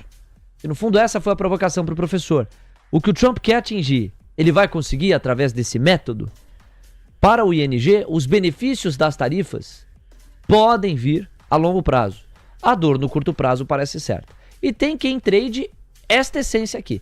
Pô, no curto prazo vai doer, eu vou deixar cair, dali a pouco eu vejo um fundo faço uma montagem de posição estrutural a partir do fundo a que chega a Bolsa Americana, porque eu estou mirando já o médio e longo prazo, que daqui a pouquinho começa a entrar nos preços, já que o mercado antecipa bastante. Então tem também quem aposte nessa tese. Nossa função aqui é organizar as várias teses e você vai avaliando qual é aquela que parece mais crível e factível. Então vamos também trazer esse lado aqui da história. Ó. Considerando os custos de transferir a produção para os Estados Unidos, muitos fabricantes podem decidir que é mais barato manter as instalações de produção onde estão e simplesmente absorver as tarifas de Trump dentro dos custos operacionais. E talvez esperar que a atitude do governo seja bem mais branda, diz o ING em relatório publicado nesta quarta. Em pronunciamento durante a tarde, Trump diz que ficará com uma alíquota mínima de 10% sobre importações de todos os países. A medida tarifária aumentará substancialmente a receita tributária graças à falta de produtos fabricados nos Estados Unidos que possam ser substituídos pelos produtos americanos, dando a Trump margem de manobra fiscal para cumprir suas promessas de cortes de impostos estendidos e ampliados ainda este ano, explica o banco holandês. Então, para o banco holandês, o ING, qual é o jogo? O jogo é, eu vou aumentar muito a minha arrecadação, através dessa arrecadação encorpada, eu corto os impostos do setor produtivo e o incentivo diretamente. Você vê que aqui pouco se fala de instalação de fábricas do mundo nos Estados Unidos. E muito mais se fala sobre uma liberação de espaço fiscal que permita corte de impostos para o setor produtivo. Aspas, à medida que os fabricantes se reinstalarem, a receita tarifária obviamente diminuirá, mas a esperança é que isso seja mais do que compensado pelo aumento das receitas de impostos sobre, por exemplo, folha de pagamentos e as empresas. Fecha aspas. No entanto, o ING afirma que o período de transição será doloroso, com redução do poder de compra dos consumidores e dos lucros das empresas, o que pode levar a uma economia americana mais fraca em 2025. O Cabral comenta este highlight como seu destaque final em instantes, e aí a gente já vai mergulhar no mercado à vista. Antes de tudo isso, a Camila Nascimento traz o PMI brasileiro, não é isso, cara? Isso mesmo, o PMI de serviços no Brasil, da S&P Global, referente a março, ficou em 52,5 pontos, no mês anterior tinha ficado em 50,6 pontos, já o PMI composto passou de 51,2 pontos para 52,6 em março, Léo. Obrigado, Cá. Alexandre Cabral trouxe essa hipótese aqui de leitura. Como é que ela bate aí em você? Então, esse é o mundo perfeito, mas tem mão de obra para isso? Vai ter você tá insistindo muito na mão de obra. Né? Pra cara não tem gente, maluco. Tá mandando gente embora. Você vê os outros, 7 milhões de vagas e 8 milhões de desempregados. Então tem mão de obra para isso. A não ser que ele ache que a tecnologia avance de um modo tão rápido que eu vou conseguir repor produção externa numa tecnologia com uma quantidade menor de mão de obra que eu tenho hoje. Então significa, dando um exemplo chutado, eu não sei nem como pensar nisso. Um celular para ficar pronto precisa de 3 pessoas. Agora com o celular precisa de 1,5 pessoas. Porque a inteligência artificial, a tecnologia vai ocupar esse 1,5, então não atrapalha tanto a mão de obra. Então dando produtividade do trabalhador, algo parecido. Então, no mundo ideal, eu concordo com ele. O que é o mundo ideal? Putz, nós vamos ter aumento de arrecadação. Com aumentar a arrecadação, reduz o tarifa, incentiva o empresário a fazer isso mais. Mas isso não é de hoje para dia 4 de abril. Até lá você vai sofrer uma consequência muito grande, principalmente de inflação, que pode fazer com que o Fed adie. Fazendo com que o Fed adie, esse efeito cascata pode demorar. Então, é assim, se você ler, eu vou polemizar muito o chat agora, se você ler Marx de O Capital, o final do Marx é o mundo perfeito, onde todos nós teremos um capitalismo. Marx, no final dele, o final de Marx é capitalista. No final, nós teremos um capitalismo forte, esse capitalismo forte irá diminuir desigualdades. Só que para chegar lá, a gente tem que criar uma intervenção governamental gigante para criar equidades para chegar nesse paraíso final, na visão de Marx. Qual o problema dos Estados Unidos? Para chegar nesse paraíso do ING, que eu acho que faz sentido, esse processo transitório pode ser muito doloroso. E qual o problema de ser doloroso? Vai ter remédio para curar fácil ou isso pode virar uma bola de neve por muito tempo? Cabral, obrigado. Um abraço em você e até semana que vem. Outra coisa, podemos ter leilão de pré hoje forte, por 2 motivos. Tivemos um vencimento dia 1º de abril grande, 160 bi. e o Tesouro aproveitar essa baita queda de juros para meter a mão, meter o pé no acelerador, fazer um bom estoque com juros mais baixos. Tá? Muito bem lembrado. Isso pode contratar o que para a curva de juros e para o dólar, hein, professor? Pode contratar uma menor queda, porque o pessoal vai poder ir fazer o hedge. Então, aquela contração que poderia ser do dia inteiro, ela pode parar num determinado ponto em relação a juros. E em relação ao dólar? Em relação ao dólar, está muito dependente lá de fora. Eu acho que a nossa parte de juros interno não vai mexer tanto, não. Vai muito depender de reação lá fora, DXY e etc., do que internamente o day futuro. Muito obrigado por trazer esse ponto. Ele é bem importante. Cabral, valeu. Até terça-feira. Até terça ou até hoje, 5h30, com Medina e Carol. Valeu, meu povo. Abraço. Tamo junto. Obrigado, Cabral. 10 horas com 7 minutos. A Camila Nascimento separou várias declarações de Lutnick, um dos integrantes da equipe econômica de Trump. Ele concedeu uma entrevista importante à Bloomberg e nós temos highlights para ponderar. O painel Mover Pro também fez um trabalho de síntese dessas declarações do Lutnick e a Camila Nascimento vai nos trazer. Esse é um dos pontos logo de saída aqui do mercado à vista. O segundo ponto para a gente monitorar. O dólar está caindo 1,25%, R$ 5,648. O Ibovespa futuro está caindo 0,10%. O Ibov, por enquanto, é muito resiliente, amigos. O Ibov está caindo só 0,04%. Vamos seguir monitorando. Mas, e aí eu passo para a Camila, última atualização que eu separei antes, passa por este quadro aqui. Olha o VIX acenando para os 27,5 pontos. 27% de estresse e 27,32 pontos na régua absoluta. Mais do que isso. Olha para os yields de 10 anos e veja um fechamento de 11 pontos base. Eu inaugurei a audição de hoje do Manhã TC News com os yields de 10 fechando 6 pontos base. Agora eles fecham 11 pontos base. DXY cai mais de 2% e começa a acenar para a perda dos 101,500 pontos. Quando nós vamos para a variação percentual das 7 magníficas, nós vemos uma deterioração. Agora a Tesla vai caindo 6, Amazon 7,5, Meta quase 6, Google 4,5, Nvidia mais de 6, Apple chega a 8% de queda e Microsoft 3,2%. Já aproveita e emenda. Você vai pagar pra gente os futuros americanos, depois o petróleo, que você falou que acentuou bastante o viés de baixa da commodity, e aí você já aproveita e traz os highlights das falas de Lutnick. Tem muito em jogo, daqui a pouco Guto Cerávulo, Gabriel Junqueira, Coutinho segue comigo, aqui no Manhã TC News você não vai perder rigorosamente nada, pois não, Cá? O S&P 500 recua 3,82%, 5.455 pontos. Dow Jones perde 2,89% aos 41 mil pontos. Nasdaq cai 4,42% aos 18.714 pontos. Vamos agora, então, dar uma olhada no petróleo. O Brent cai 6,60%. Está agora nos $70. O WTI cai 7,06% aos $66,65. E agora vamos então para os destaques do secretário do Comércio dos Estados Unidos. Lutnick disse que os Estados Unidos vai fazer a economia crescer, mas que também é preciso arrumar o déficit comercial do país antes. Ele destacou que este é o início de um reequilíbrio de como o mundo funciona e que as tarifas só poderiam subir se os países retalharem os Estados Unidos. Lutnick afirmou que questionou, por que os países iriam retalhar os Estados Unidos se o país é o maior importador do mundo e também o maior cliente. Ele justificou que a Rússia não foi alvo de tarifas porque o país já tem sanção contra a Rússia. Lutnick também falou que as peças para carros não vão ter tarifa se o carro for finalizado nos Estados Unidos.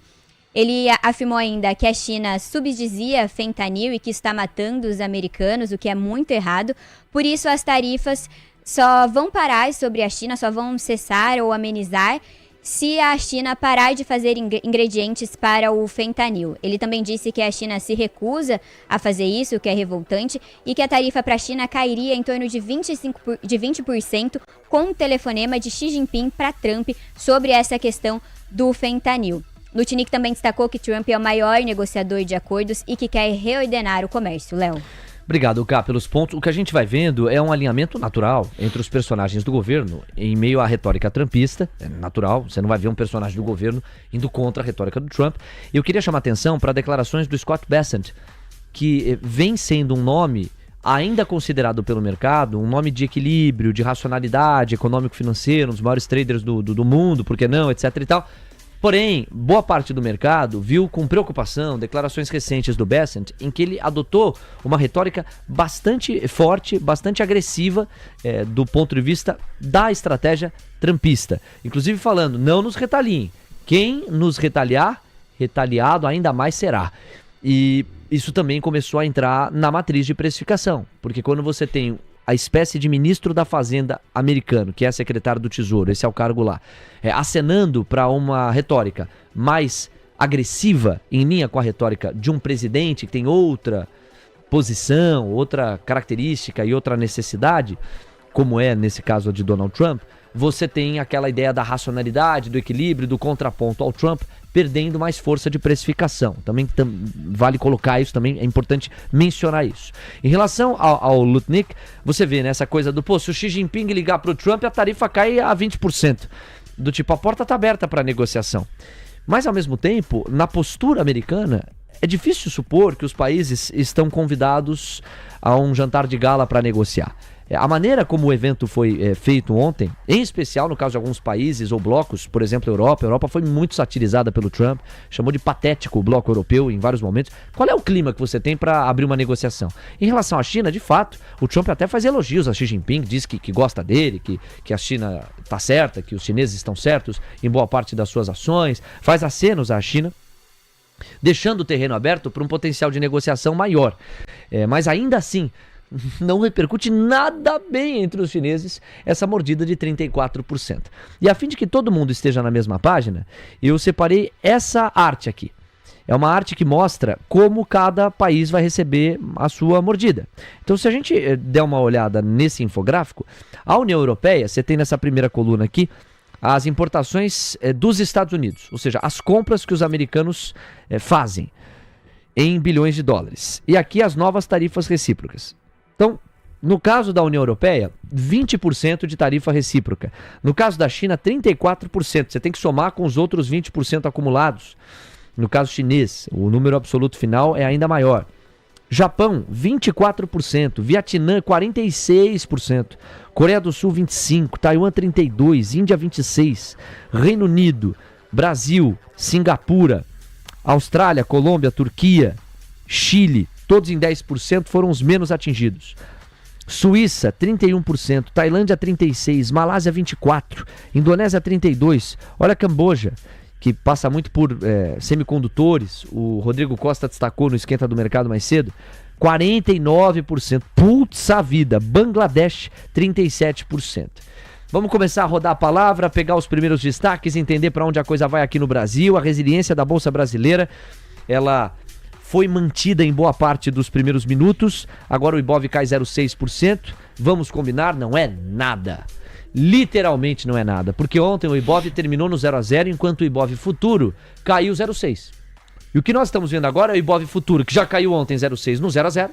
E o Ibov à vista, que tinha ficado no 0 a 0, correr atrás do que o Indifut fez ontem e está caindo 0,6. Então assim, é basicamente um 0 a 0, amigos. É basicamente um 0 a 0, Bolsa Brasileira com muita resiliência, sem dúvida é o grande destaque quando você olha para os outros índices acionários pelo mundo. A curva de juros aqui no Brasil está fechando agora em 16 pontos base em toda a extensão, isso na média, e o dólar vai caindo 1,23%, R$ 5,649. Coutinho, Gabriel Junqueira e Guto Cerávulo, nessa ordem, são as nossas próximas vozes. Coutinho revisita dólar e índice já com a vista aberta, pois não, Coutinho? Bora!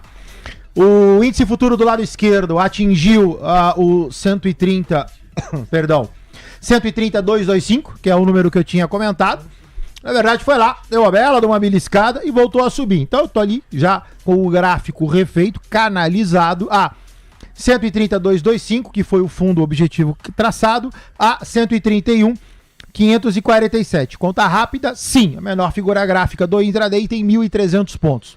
No caso do dólar, também permanece lateralizado, volta para dentro do canal, o canal foi rearranjado, sua mínima passa a ser R$ 5,633, a sua máxima R$ 5,672. Conta rápida, você tem o que ali? 39, 40 pontos de amplitude. Então, índice lateralizado, agora sem figura gráfica tem uma harmônica de alta, o dólar lateralizado, sem figura gráfica, tem uma harmônica de baixa. Obrigado, Coutinho. Gabriel Junqueira, vamos para o seu destaque inicial, seja bem-vindo. Não há outro pano de fundo que não deva ser comentado que não o tarifaço do Trump e a maneira como isso bate no ambiente de negociações a nível global e no ambiente brasileiro em particular.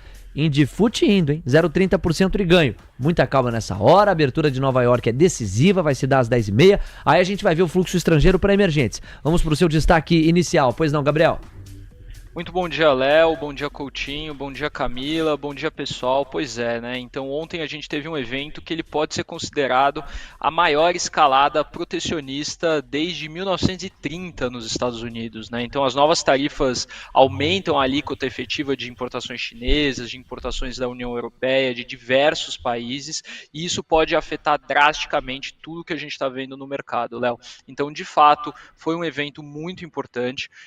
Fazendo uma primeira análise aqui, o Brasil sai vencedor desse evento, sendo pelo um fluxo de compra chinês que a gente pode receber mais, principalmente nos nossos commodities agrícolas, né? Então, vamos lembrar lá em 2017, quando teve a primeira guerra tarifária entre China e Estados Unidos, a gente viu uma demanda chinesa por soja brasileiro, por açúcar, por boi brasileiro muito grande. Isso levou aos prêmios de exportação a valores recordes aqui no Brasil e beneficiou o nosso setor interno, né? Então, o Brasil como um todo aqui, no meu entendimento, ele sai como um grande vencedor dessa briga toda, porque a nossa tarifa ficou em 10%, uma tarifa considerada baixa, perto de outros países, e se analisarmos, né, de uma forma geográfica, os Estados Unidos protegeu um pouco aqueles países que ficavam mais próximos dele, né? Então a gente já vê aquela tendência do nearshoring, né? Então de você olhar mais para quem está mais próximo de você, enquanto os países que estão mais distantes sofreram com tarifas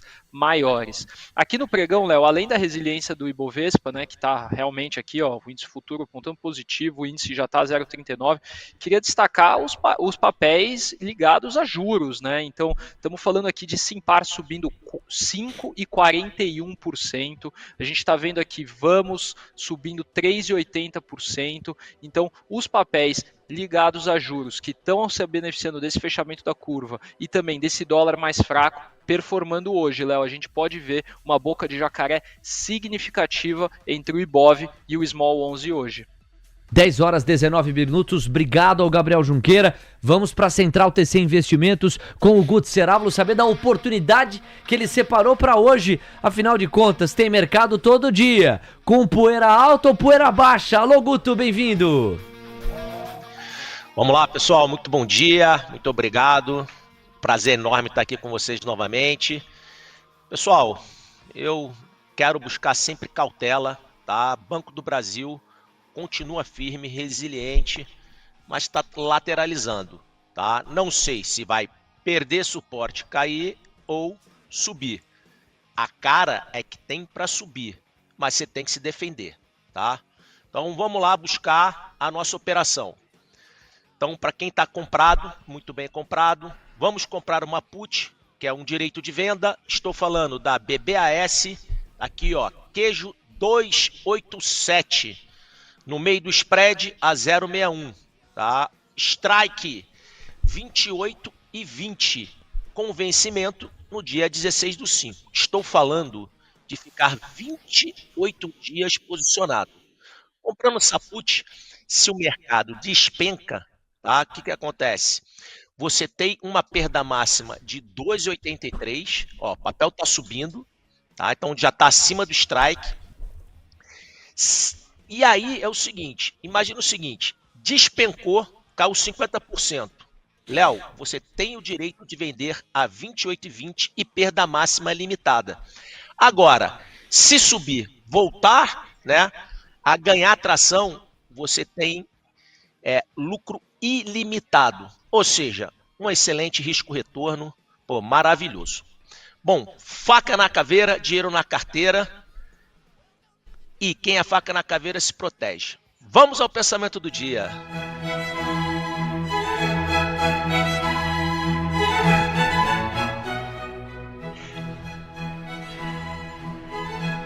Se liga, Zé Ruela.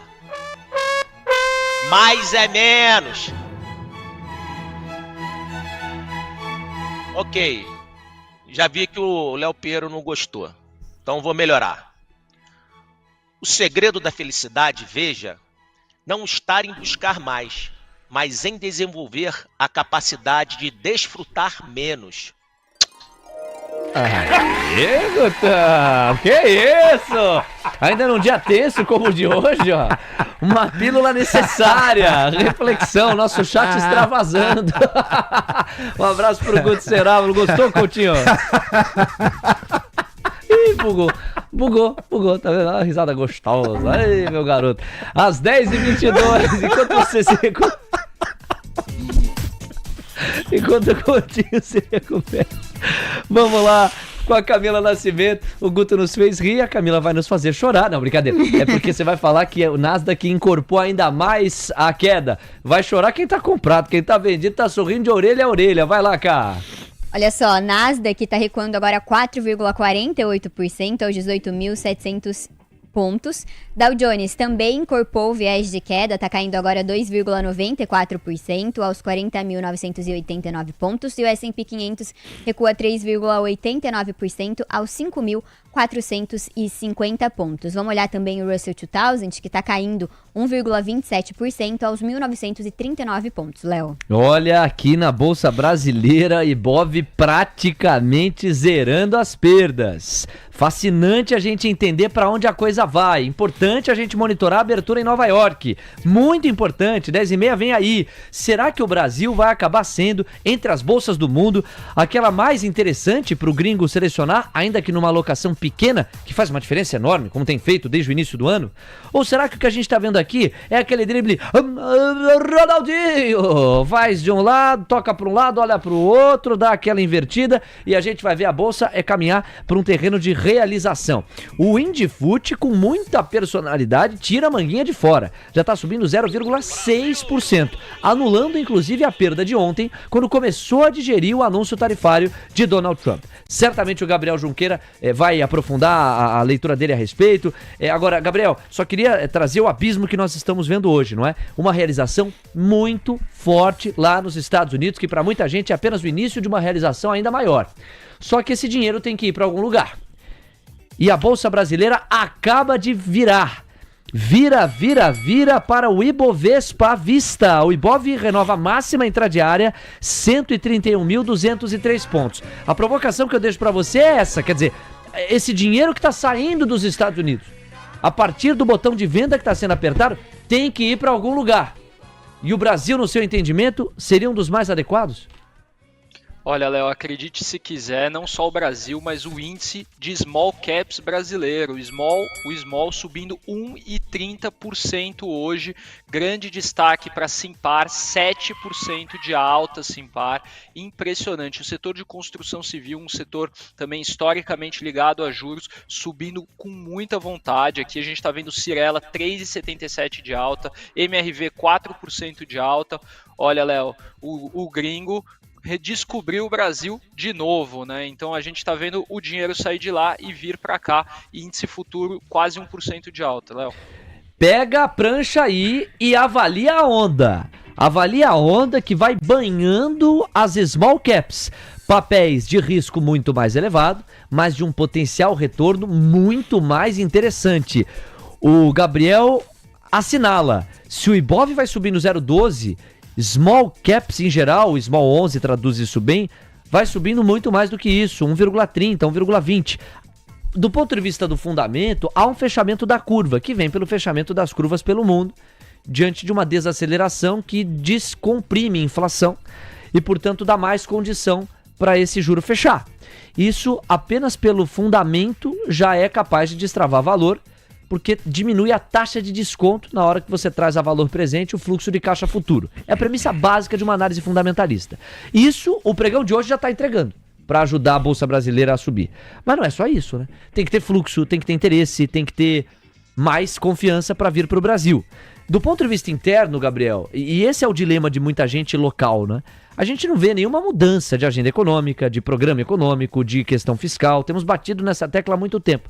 Mas você entende que jogando parado, com esse fechamento da curva e com essa rotação forçada, tamanho fluxo que sai dos Estados Unidos, o Brasil pode sair na foto para além do dia de hoje. Pois é, Léo, o Brasil tá saindo muito bonito nessa foto, viu? Porque, em primeiro lugar, as tarifas impostas aqui são muito irrelevantes comparadas com os outros países, né? Então, a gente está falando de só 10% de tarifa, então realmente o Brasil, já nesse aspecto, já saiu vencedor.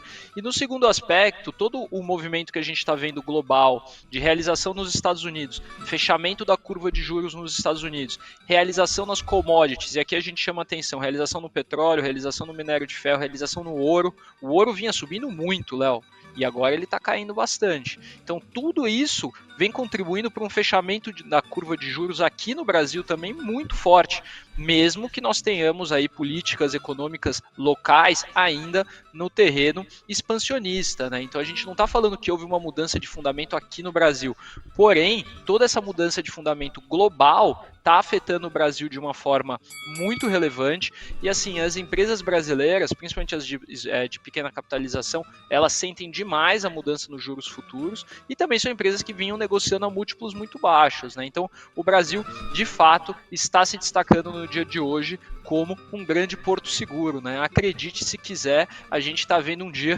de Ibov para cima e crash, praticamente um crash em Nova York, né? E é por isso que eu estou feliz hoje.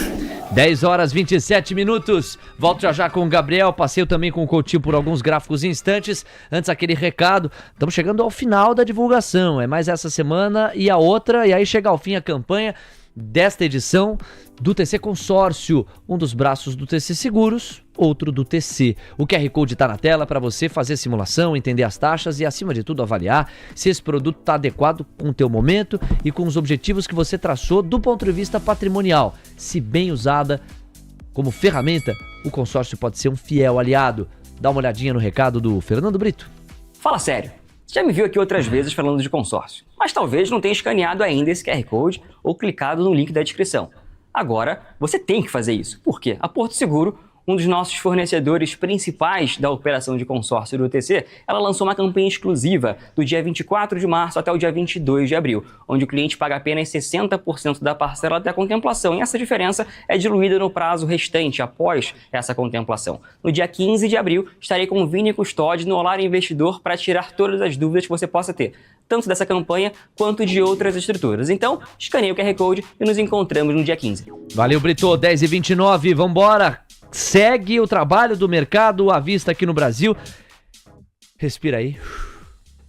Abertura do mercado americano é a nossa próxima atração. Vamos juntos, porque o VIX não para de encorpar a alta, o estresse. Aqui, amigos, VIX 27,29 pontos, quase 27% de incremento.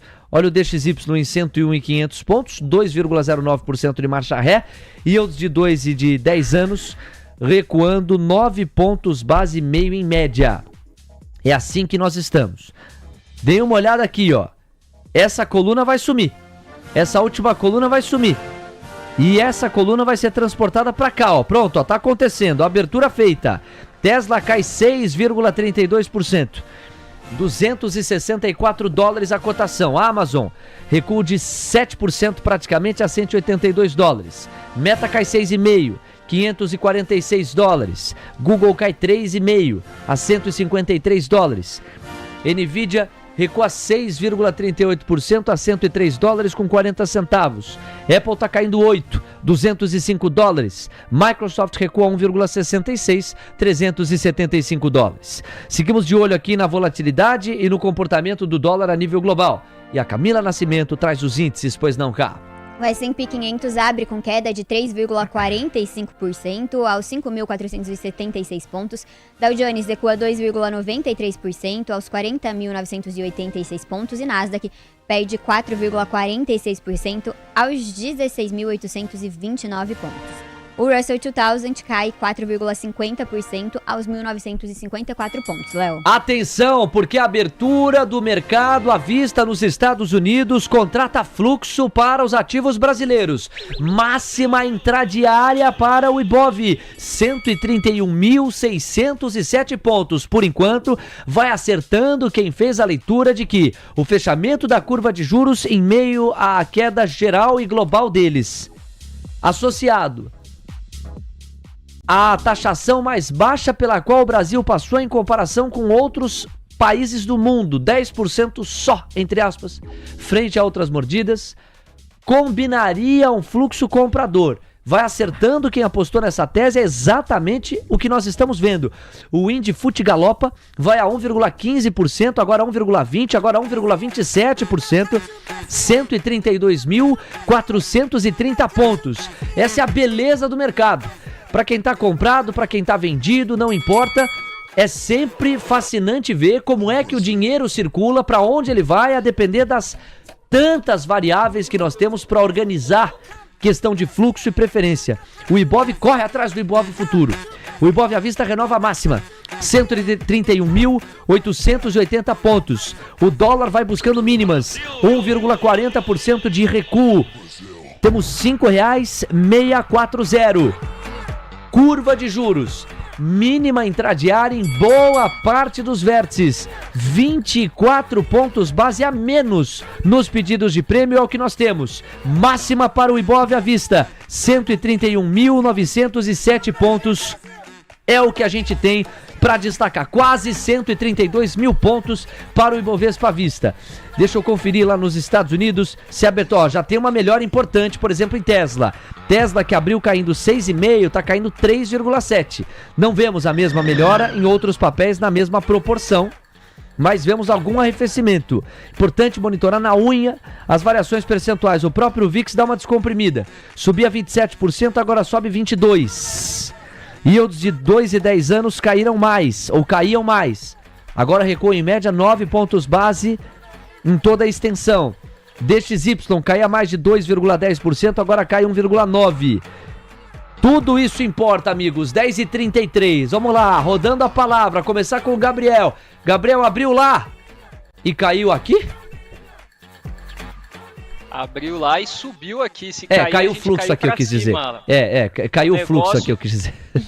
Não, o negócio aqui tá violento, viu? 9% de alta em Simpar. Small 11 partiu e não quer olhar para trás mais, viu? Olha, o dia de hoje ele tá sendo bastante reflexivo, viu, Léo? Pra gente ter aquelas verdades, né, do mercado de que o S&P quando cai, aqui cai, né? Aqui cai mais, no caso aqui está subindo bastante, né? Então, realmente um dia muito positivo para quem está comprado em bolsa brasileira.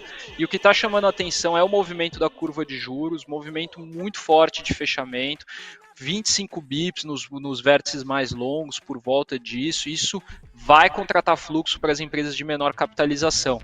Chama a atenção de Simpar por ser uma holding, ser uma empresa que a tese é muito ligada aos juros, mas aqui a gente tem Movida também subindo 9%, Localiza subindo muito, o setor de educação como um todo, Ânima Educação subindo quase 7%, setor de construção civil, enfim. Quem apostou no Brasil e nas empresas de maior beta tá ganhando dinheiro hoje, Léo. Tá mesmo. A gente tá vendo as empresas cíclicas avançarem muito mais. Ó, Move3 está em leilão, pessoal, subiu a 9,23%. Move3 devolvida a leilão. Tem algumas variações que estão se destacando muito, invariavelmente, dos papéis que dependem de um fechamento da curva de juros. Então vamos a esses papéis. A R3 subindo 10%. Move3 subindo 9,5%, devolvida a leilão. Papéis de Ânima subindo 6,3%. Auri 3, os papéis avançando 6%. Grupo Mateus, varejo, 5,76%. Guararapes, varejo, 5% de alta. Construção civil, também depende de fechamento de juro. Tenda subindo quase 5%. Cirela subindo quase 5%. MDia 3, que é M Dias Branco, é o setor de alimentação, subindo 4,6%. Deixa eu ver aqui, ó, MRV, CCR, Tenda, Amar 3, tudo 4% de alta. Pecar 3, 4% de alta. Cogna, 3,35%. De fato, vários dos papéis que precisam do fechamento da curva de juros vão se beneficiando. Não paramos por aí, porque a gente também precisa falar do outro lado. Petrobras está caindo 3,15% em média. Vale vai caindo 2,18% neste instante. Afinal de contas, o fluxo está saindo das commodities. Há uma realização das commodities que traz esses papéis para baixo. Isso vai gerar distorção no Ibov, porque Petrobras e Vale pesam muito. Se o Ibov está subindo 0,52, com Petrobras caindo 3% e com Vale caindo 2%, você imagine se nós tirássemos do índice, eu sei que é apenas um exercício de imaginação, tira Vale, tira Petro e você veria o Ibov subir muito mais. Por uma questão de proporção, a provocação intelectual é essa. É você ver como outros papéis estão avançando em proporção, em variação percentual, muito mais, só que pesam muito menos no índice. Ainda assim, com Petrobras caindo 3,5% e com Vale caindo 2%, o Ibov sobe 0,50%. Coutinho, vamos fazer um rápido giro. Eu encomendo aqui, você dá o seu show aí. Petri 4 no radar, essa queda vai até quando em termos gráficos? Bora. Petrobras então, pessoal, vamos lá. Cai, corrige, a venda foi no 3,685, aí foi subindo, passei o objetivo 3,866, formou um pseudo envelope. Falei, cuidado, a priori tudo sob controle, mas sempre coloca stop. Aqui, eventualmente colocou o stop, teria até pulado o stop, não executa. Volta para um suporte a 3,572. Figura gráfica, convergência, fundos ascendentes, topos descendentes. Aqui, difícil de dizer o que vai acontecer. Preciso de mais um candle para ver se a gente vai a 3,391 ou não. Repica no 3,572 e volta para dentro da convergência. Vale, essa queda vai até que ponto graficamente?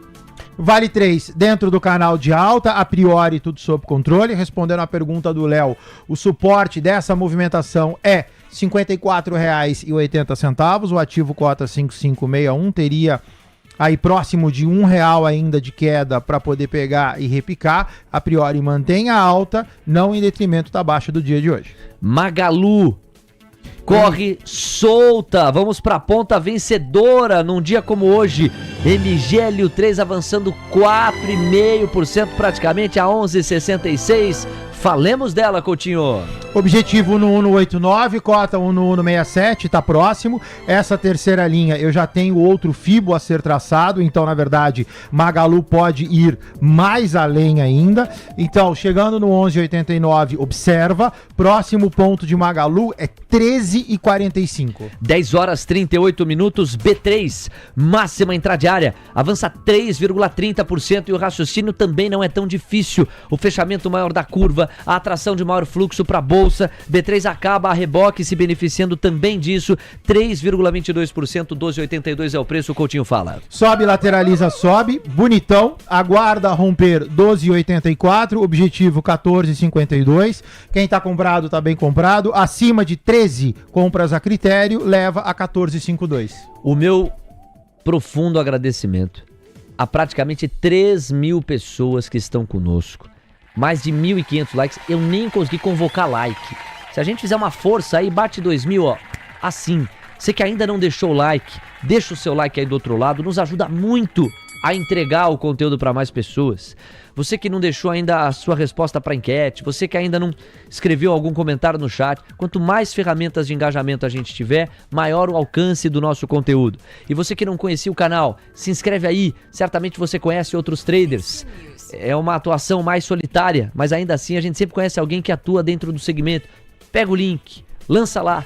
E essa solidão é combatida diariamente, dia a dia, pela TC News, pelo TC. É muito bom encontrar vocês do outro lado, espero revê-los sempre aqui com a gente. São 10 horas com 40 minutos, 20 minutinhos então para as 11 da manhã, agradecendo Pepe Souza, Quitar, Cláudio Honor, Sepaiva Neto, Diego Ribeiro, Smart Money, Ervin Silva, Marcos, Nivaldo Negreiro, Como Fazer Elétrica, Nilson Diniz, Juliana, Aline, nossa audiência feminina também, beijo carinhoso. Faltam 5 minutos para o PMI nos Estados Unidos, temos algumas coisas para destacar aqui, vamos lá. Primeiro, Fed Watch. Aumentam as apostas em torno de 4 cortes de juros lá nos Estados Unidos até o final do ano. 4, não mais 3. Vamos mostrar isso, quem sabe, clica ao vivo. Então, ó, na tela aqui para vocês. A maior bolsa de derivativos do mundo, a CME, abarca a ferramenta Fed Watch. Segundo a ferramenta Fed Watch, olha o que já deve acontecer em maio. Manutenção das Fed Funds entre 4,25 e 4,5. Não tem espaço para cortar no curto prazo, a inflação vai prevalecer. Quando você vai para junho, olha o que já acontece. A maioria dos derivativos apostando num primeiro corte de 25 pontos base. Empurra para julho. 45% já vem um segundo corte, para 3,75 a 4%.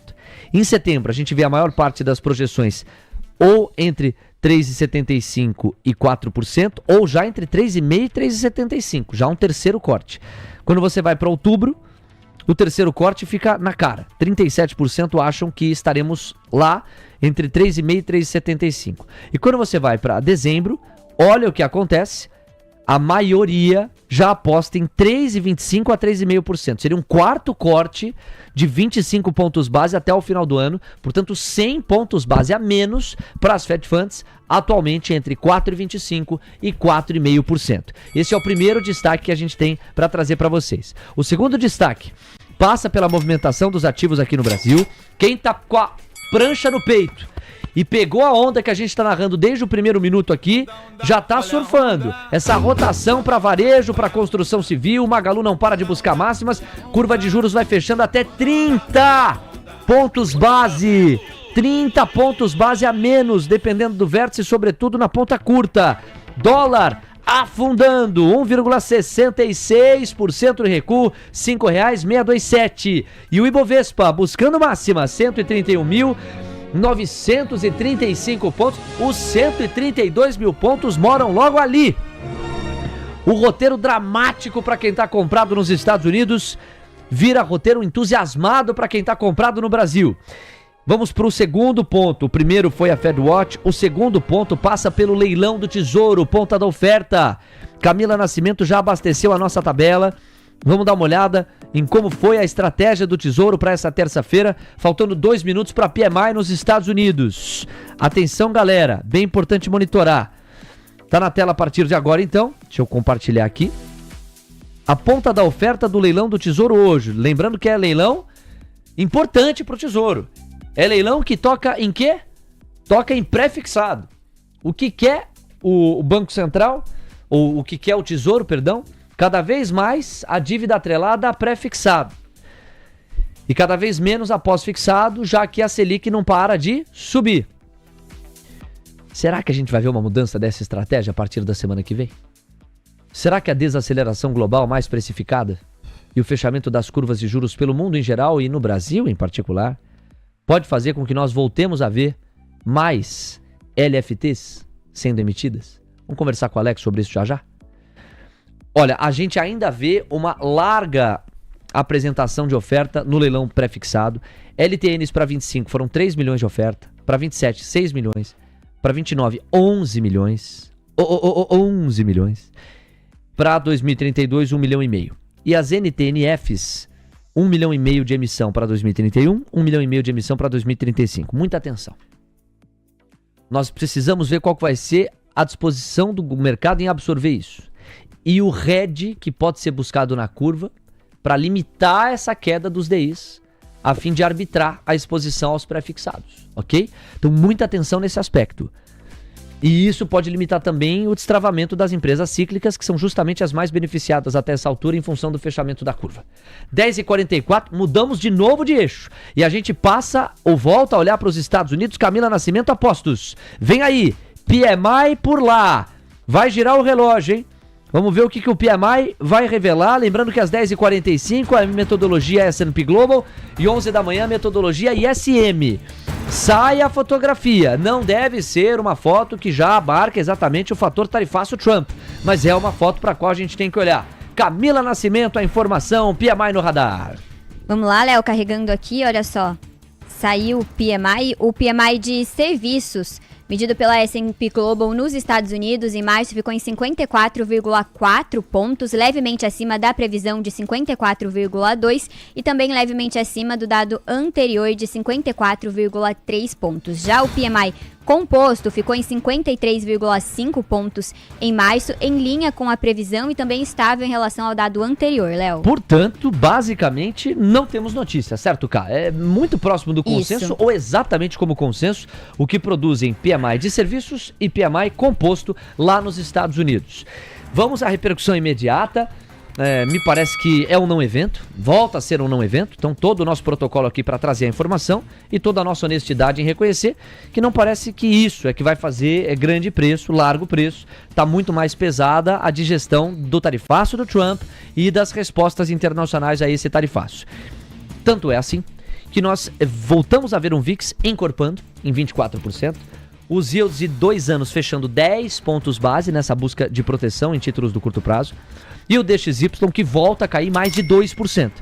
Olha o que está acontecendo com as 7 magníficas. Alguém poderá dizer, poxa, a Tesla melhorou, estava caindo 6,5%. É verdade, agora cai 3,6%, a gente já tinha narrado uma melhoria. Mas olha a piora dos outros. Apple está caindo 9%. Microsoft mantém ali na faixa dos 3% a queda. Nvidia cai 5,5%. Google quase 4%. Meta cai 8%. Amazon 7,5%. Continua pesado por lá o ambiente. A Camila Nascimento tá de olho no Nasdaq, tá de olho no S&P, no Russell 2000, no Dow Jones, pois não, cá. O S&P 500 cai 3,37%, aliás, aos 5.475 pontos. Nasdaq cai 4,57% aos 16.792 pontos. Dow Jones perde 2,74% aos 41.067 pontos. E o Russell 2000 recua 4,64% aos 1.950 pontos. Léo. 10 horas 47 minutos. Aqui, meus amigos, é mínima atrás de mínima nos vértices da curva de juros. 30 pontos base a menos em média em toda a extensão, exceção feita ao DI1F 34, cujo recuo é bem mais tímido, de 16 pontos base. Não fosse este vértice, a média geral estaria ainda mais forte na queda. O dólar em R$ 5,630, mínima R$ 5,625. É hoje que a gente vê esse dólar de volta a 5,59, máxima intradiária para o Ibovespa, 132.305 pontos. Não há Vale caindo 2% que iniba o Ibov. Não é Petrobras ou não há Petrobras caindo 2,6% em média, Petri 3 e Petri 4, que tire do Ibovespa o brilho que ele requisita para si. Ambev na máxima intradiária avança 3, B3 3,4%, acena para os R$13. Banco do Brasil avança 0,9%, Bradesco sobe 3%, destrava também. Eletrobras subindo 2,20% em média. Embraer na máxima intradiária subindo 3,28%, toca R$ 67,00, está de volta a este patamar de preço. Magalu subindo 5%, Santander 1%, VEG 0,18%, só caem Vale, Petrobras, Suzano, que é commodity, 3% de marcha ré, a própria Uzi Minas, Gerdau, Quarteto de Ferro, CSN consegue ser exceção, sobe 0,33%. 10 horas 48 minutos, Gabriel Junqueira, uma alegria estar contigo pra gente narrar uma abertura muito importante e simbólica dos ativos brasileiros neste dia 3 de abril de 2025. A pergunta que passa a ser obrigatória não é nem se é foto ou filme, porque, pra ser honesto, nós estamos vendo um filme. Já faz um tempo, 2025 é de filme altista para a Bolsa Brasileira.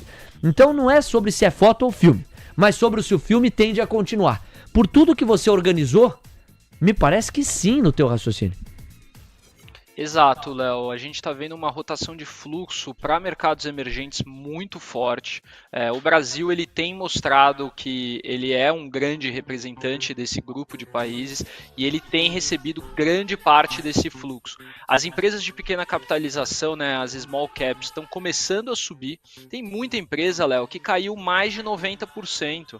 Para essas empresas voltarem aos patamares, e obviamente a gente pode discutir se aquele pico histórico em 2021 era adequado ou não, porém eu até fiz um post esses dias na plataforma do TC. Se você ainda não está na plataforma do TC, entra lá porque tem muito conteúdo, e eu fiz um post falando justamente sobre isso. Se a gente olhar o índice de o Small 11, e até seria interessante colocar ele no gráfico, você percebe que ele ainda está 40% abaixo da máxima histórica de 2021. Então o Small 11 não começou a andar ainda. O Small 11 não começou a andar, Léo. E se esse Small voltar a andar, a gente pode ter muita empresa que vai subir 200%, 300% no curtíssimo prazo. Eu vejo esse movimento muito forte. Acho que é um movimento que está caracterizando o ano de 2025. Ele tem alguns fatores externos, tem fatores internos que vão contribuindo também. Porém, nada indica que a gente deve ter uma reversão dessa tendência. E aí, a curva de juros fechando, muita gente pode ficar falando sozinho, Léo. Gabriel, vem cá, hein? Entre nós. E o fiscal? Ai, o fiscal tá aí, né, cara? A gente tem que discutir um pouco sobre essas questões. realmente a questão interna do Brasil ela é delicada, porém o investidor gringo não tá ligando muito para isso não, viu, Léo? Tá botando dinheiro aqui como se não houvesse amanhã. Economia não se faz com mágica. 10h51. Gabriel, muito obrigado. Até amanhã. Bom, eu que agradeço, Léo, e aqui fica o recado, né?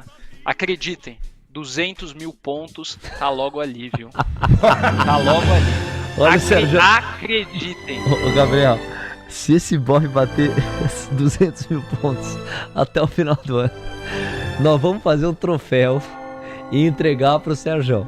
Porque a coragem que ele teve. Agora falar 200 mil pontos, agora, eu não vou dizer que é absolutamente crível, mas é muito mais provável do que falar em janeiro de 2025. O homem falava já no final de 2024. Corajoso e com fundamento, quer dizer, embasando a tese. Será, hein? Valeu, Gabriel, um abraço, até amanhã. Valeu, Léo, um grande abraço e até amanhã, pessoal. Tamo junto. Baita time aqui da TC News pra gente continuar a cobertura. O Coutinho tem 2 gráficos ainda pra se despedir. Coutinho, a gente vai abrir uma exceção, em vez do Se Vira na FIBA, nós vamos lá pros Estados Unidos, enquanto você arma aí S&P, Nasdaq. A gente vai com a Camila Nascimento, que vai trazer destaques de Lula. Lula falou há pouco num evento, ou está falando, a Camila está monitorando. Depois o Coutinho se despede com os gráficos de Estados Unidos. Muito do nosso público opera Estados Unidos. Importante você organizar graficamente também o raciocínio para a gente se despedir. E o Alex Martins já está na boca do gol. Com ele a gente vai repercutir tudo isso e muito mais. Pois não, Cá? Olha só, na verdade o evento que o Lula vai participar ainda não começou, mas tem uma apuração da revista Veja dizendo que Lula cogita uma linha de crédito para entregadores de plataforma comprarem motos. E aí, de acordo com essa reportagem, em conversas com lideranças de partidos que integram a base do governo no Senado, na residência oficial de Davi Alcolumbre, na noite de quarta-feira, o presidente Lula afirmou que vai anunciar em breve medidas voltadas para trabalhadores de aplicativos. Uma das possibilidades aventadas no encontro é a criação de uma linha de financiamento para entregadores de aplicativos de delivery comprarem motocicletas. E aí eu já aproveito para pagar uma outra informação do G1. De acordo com essa apuração, Lula disse a aliados que pretende sim disputar a eleição de 2026. Ele disse que vai mergulhar de novo na articulação política e que vê essa crise de popularidade como algo conjuntural e não como algo irreversível, Léo. Não, é que você tava falando. No que eu te passei, eu falei assim: Lula tá dizendo algumas coisas. E o chat. Não! Não! Não deixa ele falar! Tira o microfone do ó! O chat tacando pedra. Tá muito bom, presidente. Não precisa falar nada, não. Fica quieto. 10h54. Coutinho. Um beijo no coração, gente. Ai. Vamos pro gráfico de S&P Nasdaq, meu amigo. Vamos lá, pessoal. Então, falando de Nasdaq tá na tela, então longa queda, longa lateralização, ficou sentada ali em cima de 17.230, que é um suporte. O envelope de baixa já está traçado, então é um cai, lateraliza, cai, que vocês já conhecem. Cota 16.827, o gráfico é longo, não significa que o movimento seja rápido. Então o objetivo de Nasdaq oficial é 15.475 pontos e bora cair por enquanto. No caso de S&P praticamente a mesma figura. Quando você tira o zoom do gráfico, cai, longa lateralização, também queda, está rompendo 5.500, que é um daqueles divisores que eu já venho comentando, Beida comentou. Objetivo, permanece o que eu vinha comentando, 5.100 pontos, também longa queda, mas ambas as figuras com um belíssimo envelope de baixa traçado. E a gente vai ter comentários como o do Sérgio Rocha, que manda um superchat aqui, acho bem legal pro debate. Ele diz assim: os gringos estão armando a rede aqui no Brasil para pegar as sardinhas e vazarem. Como quem diz, os gringos estão puxando essa alta, as sardinhas se empolgam, quando as sardinhas vêm para comprar, aí é que eles realizam e vão embora. Isso dá um debate maravilhoso, que a gente vai inaugurar com o Alex Martins exatamente agora. Coutinho, muito obrigado. Que cobertura, hein, meu amigo? Obrigado, foi um dia queridão. bem importante. Um abraço à disposição de vocês. Tamo um junto. Abraço, pessoal. Com Deus. Até amanhã.